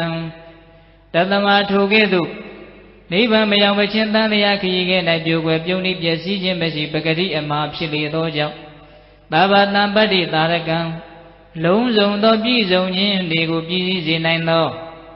တံယိဝသမ္မာရံထိုပါရမီကောင်းမှုကုသိုလ်အစုကိုသာလျှင်တတိမာတတိရှိသောပညာဝပညာရှိသောပုဂ္ဂိုလ်သည်ရခေမပျက်စီးအောင်စောင့်ရှောက်ရ၏တတိရှိတဲ့လူပညာရှိတဲ့လူဟာတဲ့အလုံးစုံသောပြည့်စုံခြင်းတွေကိုပြည့်စည်စေနိုင်တဲ့ပါရမီကုသိုလ်ကောင်းမှုကိုသာလျှင်မပျက်စီးအောင်စောင့်ရှောက်ရမယ်မပျက်စီးအောင်စောင့်ရှောက်တဲ့တရားကအဲ့ဒီတစ်ခုပဲရှိနော်ကျန်တာတွေကတော့မစောင့်ရှောက်ရဘူးမဟုတ်ပါဘူးစောင့်ရှောက်ရဲ့တန်လန်းနဲ့လည်းပျက်စီးသွားကြအောင်ပါပဲနော်စောင့်ရှောက်ခြင်းလည်းစောင့်ရှောက်ဖို့လေတခါတလေတော့လည်းဘဝကဆက်ပြီးတော့သွားနေရတာဆိုတော့စောင့်ရှောက်ရမယ့်အပိုင်းလေးတွေရှိနေတော့လေစောင့်ရှောက်ရတဲ့အပိုင်းကတော့ရှိနေတာပေါ့သို့တော့သိထားရမယ်ဘယ်လောက်ပဲစောင့်ရှောက်ပျက်စီးသွားမယ်ဆိုတာတော့အဲ့ဒီအတိလေးတန်းလန်းနဲ့စောင့်ရှောက်ရင်မသက်သာဘူးလားသက်သာတယ်ပျက်စီးသွားအောင်တော့မှကိုတွက်ထားတယ်လေတခါကြီးမိုင်းဟုတ်လားအဲ့ဒီတော့ဒီမှာမပျက်စီးအောင်စောင့်ရှောက်ရမယ့်တရားကဘာလဲနိဗ္ဗာန်ကိုရည်ရွယ်ပြီးတော့ပြုထားတဲ့ကုသိုလ်ကိုသာလည်းမပျက်စီးအောင်စောင့်ရှောက်ကျန်တာကိုကတော့သိပြီးတော့အဓိကထားပြီးတော့မနေနဲ့လို့ပြောတာဘာကြောင့်လဲအဓိကထားလဲထားရကြိုးမနဲ့လို့တနည်းအားဖြင့်ထားလို့လည်းမရလို့သဘောပေါက်တယ်နော်ဒါကြောင့်တသမတံယိဝသမ္မာရံတပ္ပတံပတ္တိတာရကံတတိမာပညာဝရခေနာသောစီဖိက္ခုဗေဒနံတသမထို့ကြောင့်တတိမာတတိရှိသောပညာဝပညာရှိသောပညာဝပညာရှိသောပုဂ္ဂိုလ်သည်တန်တာဘာတံထိုပါရမီကုသိုလ်ကောင်းမှုကိုသာလျှင်သက္ခိစောင့်ရှောက်ရ၏ဖိက္ခုဗေဒနံပြင်ပအကာရီပျက်စီးခြင်းတည်းဟူသောကြောင့်ကြောင့်နာသောစီစိုးရိမ်ခြင်းမရှိရကုန်ရာပြင်ဘက်ကအရာတွေပြက်လို့တော့မစိုးရိမ်သင့်ဘူးတဲ့ဘာပြုလို့တုံးဆိုတော့မတန်ဘူးတဲ့ဟုတ်လားတခါကြီးမိုက်လားပြင်ဘက်ကအရာတွေပြက်လို့စိုးရိမ်ရတာဟာစိုးရိမ်ရတာနဲ့ပျက်စီးသွားတာတန်တဲ့လားမတန်ဘူးတဲ့တနည်းအားဖြင့်စိုးရိမ်သည်ဖြစ်စေမစိုးရိမ်သည်ဖြစ်စေသူကတော့သွားမှာပဲဒီလမ်းကသွားမှာပဲဟုတ်လားတခါကြီးမိုက်မြအဲ့ဒါကိုမထူးတဲ့ကိစ္စကိုစိုးရိမ်တဲ့အတွက်ကြောင့်စိုးရိမ်ဘက်ပဲတင်းနေတယ်နားလေသိနေနော်တခါကြီးမိုက်မြခုဒီလူတွေဦးဇင်းတို့တွေအကုန်လုံးပါလေစိုးရိမ်နေရတန်းလန်းနဲ့နေကြရတာသိလားစိတ်ထဲမှာစိုးရိမ်လို့ဆင်းရဲလာတဲ့အခါမှာနည်းနည်းလေးစဉ်းစားတဲ့ငါဒီလိုစိုးရိမ်နေုံမျှနဲ့ဘာတွေဖြစ်လာမှာတော့မစဉ်းစားတဲ့မူလားဘာဖြစ်လာဘာမှဖြစ်မလားစိုးရိမ်ယုံတက်တက်နဲ့တော့စိုးရိမ်ရတာဆင်းရဲတာပဲအပူစုအနေနဲ့ရကိုကိစ္စကတော့သူ့ပုံစံတိုင်းသွားမှာနော်တော့ပြင်လို့ရရင်ပြင်ုံရှိတာပြင်လို့မရလဲမတတ်နိုင်ဟုတ်တယ်မို့လားထားတော့ဒါကြောင့်စတော်ဘုရားကြီးကတတိရှိတဲ့လူပညာရှိတဲ့လူဆိုတာကုသိုလ်ကိုသာမပြည့်အောင်စောင့်ဟေ့ကျန်တဲ့အရာတွေပြတ်သွားလို့တော့သိပြီးတော့စိတ်ထဲမှာဆင်းရဲမနေသင့်ဘူးလို့ပညာရှိပြီးသူတော်ကောင်းပြီးအဲ့ဒါလိုမပြောဘူးလားပြောတယ်အဲ့တော့ဒီတရားကဒကာဓမ္မတို့ဦးဇင်းတို့တွေအမြဲတမ်းအသုံးဝင်မဲ့တရားလို့ထင်တယ်နော်တစ်ချိန်ချိန်မှာလောကဓာတ်လေးနဲ့တွေးကြမယ်ပျက်စီးမှုတွေနဲ့တွေးကြမယ်ကိုယ်ကိုခွဲခွာသွားတဲ့လူတွေရှိလိမ့်မယ်သို့မဟုတ်ကိုကတော့လည်းအလုံးကိုခွဲခွာသွားရမယ်အနေအထားမျိုးကိုလည်းသိကြပေါ့ကြုံရလိမ့်မယ်နော်အဲ့ဒီလိုအနေအထားမျိုးမှာဒီအသိဉာဏ်နဲ့မိမိရဲ့စိတ်ဓာတ်ကိုကြိုတင်ပြီးတော့မရင်ကျက်စေသင့်ဘူးလားရင်ကျက်စေသင့်တယ်ဟုတ်လားဒါကြောင့်ဦးဇင်းတို့ကဒီလိုရင်ကျက်စေတဲ့တန်ဝေကသဘောတွေကိုများများဖြစ်စေတဲ့ဒီတရားကိုဒါဦးဇင်းတို့နားလေသဘောပေါက်တယ်လို့နည်းနည်းလေးတိုင်းဝိုင်းပြီးတော့ပြောလိုက်တယ်ခုဦးဇင်းတရားဟောတာဘယ်လောက်ကြာသွားပြီထင်လားဒီကမာကြီးတွေဘယ်လောက်ညောင်းသွားပြီဘယ်လောက်ကြာပြီလို့ထင်လို့မှန်းကြည့်စမ်းဟုတ်တယ်နော်တနာရီနဲ့မိနစ်20ရှိဟုတ်လားဦးဇင်းတရားဟောတာအဲ့တော့ဦးဇင်းကတနာရီနဲ့မိနစ်20လောက်ပြောမယ်လို့ပြောထားတာကွတိပဲဟုတ်လားအဲ့တော့သူရတနာသုတ်တန်ရဲ့အနှစ်ချုပ်ဟာဘာလဲလို့မေးရင်အရာအလုံးသည်ပျက်စီးသွားတယ်မပျက်စီးတတ်သောနိဗ္ဗာန်သည်သာလေချမ်းသာအစစ်လို့သူကတော့အဲ့ဒါလိုပြောတယ်ဟုတ်လား ရင်ဆုံးပြောလိုက်တာကဘာလဲတရားအလုံးဒီပျက်စီးသွားတယ်နိဗ္ဗာန်ကိုရည်ရွယ်တဲ့ကုသိုလ်ကောင်းမှုတစ်ခုတည်းသာနဲ့မပျက်စီးတတ်သောတရားလို့ဒါကတော့အင်မတန်လေးနဲ့တဲ့တရားပါဟုတ်လားဒါကြောင့်ပိဿပေါင်းသူတော်ကောင်းတို့သည်ပျက်စီးနေရဲ့တန်လန်တွေကပျက်စီးနေတဲ့အရာတွေကမပြတ်မစီးသောနိဗ္ဗာန်ကိုရသည်တတ်တဲ့နိဗ္ဗာန်ရောက်ကြောင်းကုသိုလ်ကောင်းမှုမပြတ်တတ်သောတစ်ခုသောအဖို့အတန်ဆုံးသောတရားကိုလူဘဝရာတုံးရကြိုက်မှာများတဲ့များအောင်ရှာဖွေနိုင်သောစုဆောင်းနိုင်သောပုဂ္ဂိုလ်တွေဖြစ်ကြပါစေလို့ဆန္ဒပြုရင်းနဲ့ဦးဇင်းတို့မေတ္တာပို့ပြီးတော့တရားပွဲကိုအဆုံးသတ်ရအောင်နော်ဘဝတုသဗ္ဗမင်္ဂလရခန္တုသဗ္ဗဒေဝတာသဗ္ဗဗုဒ္ဓ ानु ဘာဝေနတရာဒုက္ခိဘွန်တုတိဘဝတုသဗ္ဗမင်္ဂလရခန္တုသဗ္ဗဒေဝတာသဗ္ဗဓမ္မာနုဘာဝေနတရာဒုက္ခိဘွန်တုတိ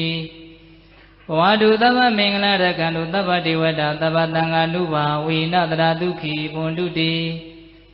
တေတုမင်္ဂသင်တရားနာပိသပေါင်းသူတော်ကောင်းတို့စားတာအလုံးသောတတ္တဝါအနန္တတို့အားသဗ္ဗမင်္ဂလလောကီလောကုတ္တရာကောင်းဆိုသည်မြတ်မင်္ဂလာဝါဝတိဘဝတုကောင်းစွာမသွေဖြစ်တော်မူကြပါစေတည်းတေတုမင်္ဂသင်တရားနာပိသပေါင်းသူတော်ကောင်းတို့စားတာအလုံးသောတတ္တဝါအနန္တတို့အားသဗ္ဗဒေဝတာမိမိတို့ခန္ဓာကိုယ်မှာစောင့်ကြနေကြကုန်သောနတ်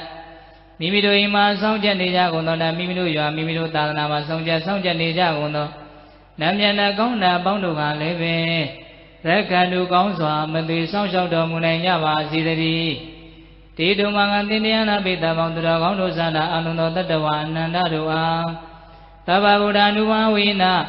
ကင်းငါဝါလူသေးစုမကပွင့်တော်မူကြတဲ့သုတုတော်ဘာဘုရားရှင်ကိုယ်တော်မြတ်တို့ရဲ့တခုတည်းသောအနုဘောတော်တို့ကြောင့်၎င်းသဗ္ဗဓမ္မာနုဘာဝေနမကထံလေးရောက်ဖလက်ထံလေးရောက်စွာသောရှင်အောင်တော်ရိယသံဃာရှင်မြတ်တို့နဲ့တကွသီလဂုဏ်သမာဓိဂုဏ်ပညာဂုဏ်တို့နဲ့ပြည့်စုံတော်မူကြတဲ့သမုဒိသံဃာရှင်ကောင်းရှင်မြတ်ပေါင်းတို့ရဲ့တခုတည်းသောအနုဘောတော်တို့ကြောင့်၎င်းသဗ္ဗသံဃာနုဘာဝေနမကထံလေးရောက်ဖလက်ထံလေးရောက်စွာသောရှင်အောင်တော်ရိယသံဃာရှင်မြတ်တို့နဲ့တကွ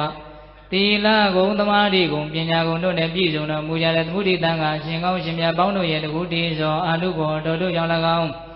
တရားနိယောညပါပဲကာမဆိုင်ခြင်းရှိတိုင်းဒုက္ခိကိုစိတ်နှပြကျမ်းမာချမ်းသာခြင်းရှိကြကုန်သည်ဘဝတုကောင်းစွာမသွေဖြစ်တော်မူကြပါစေတည်း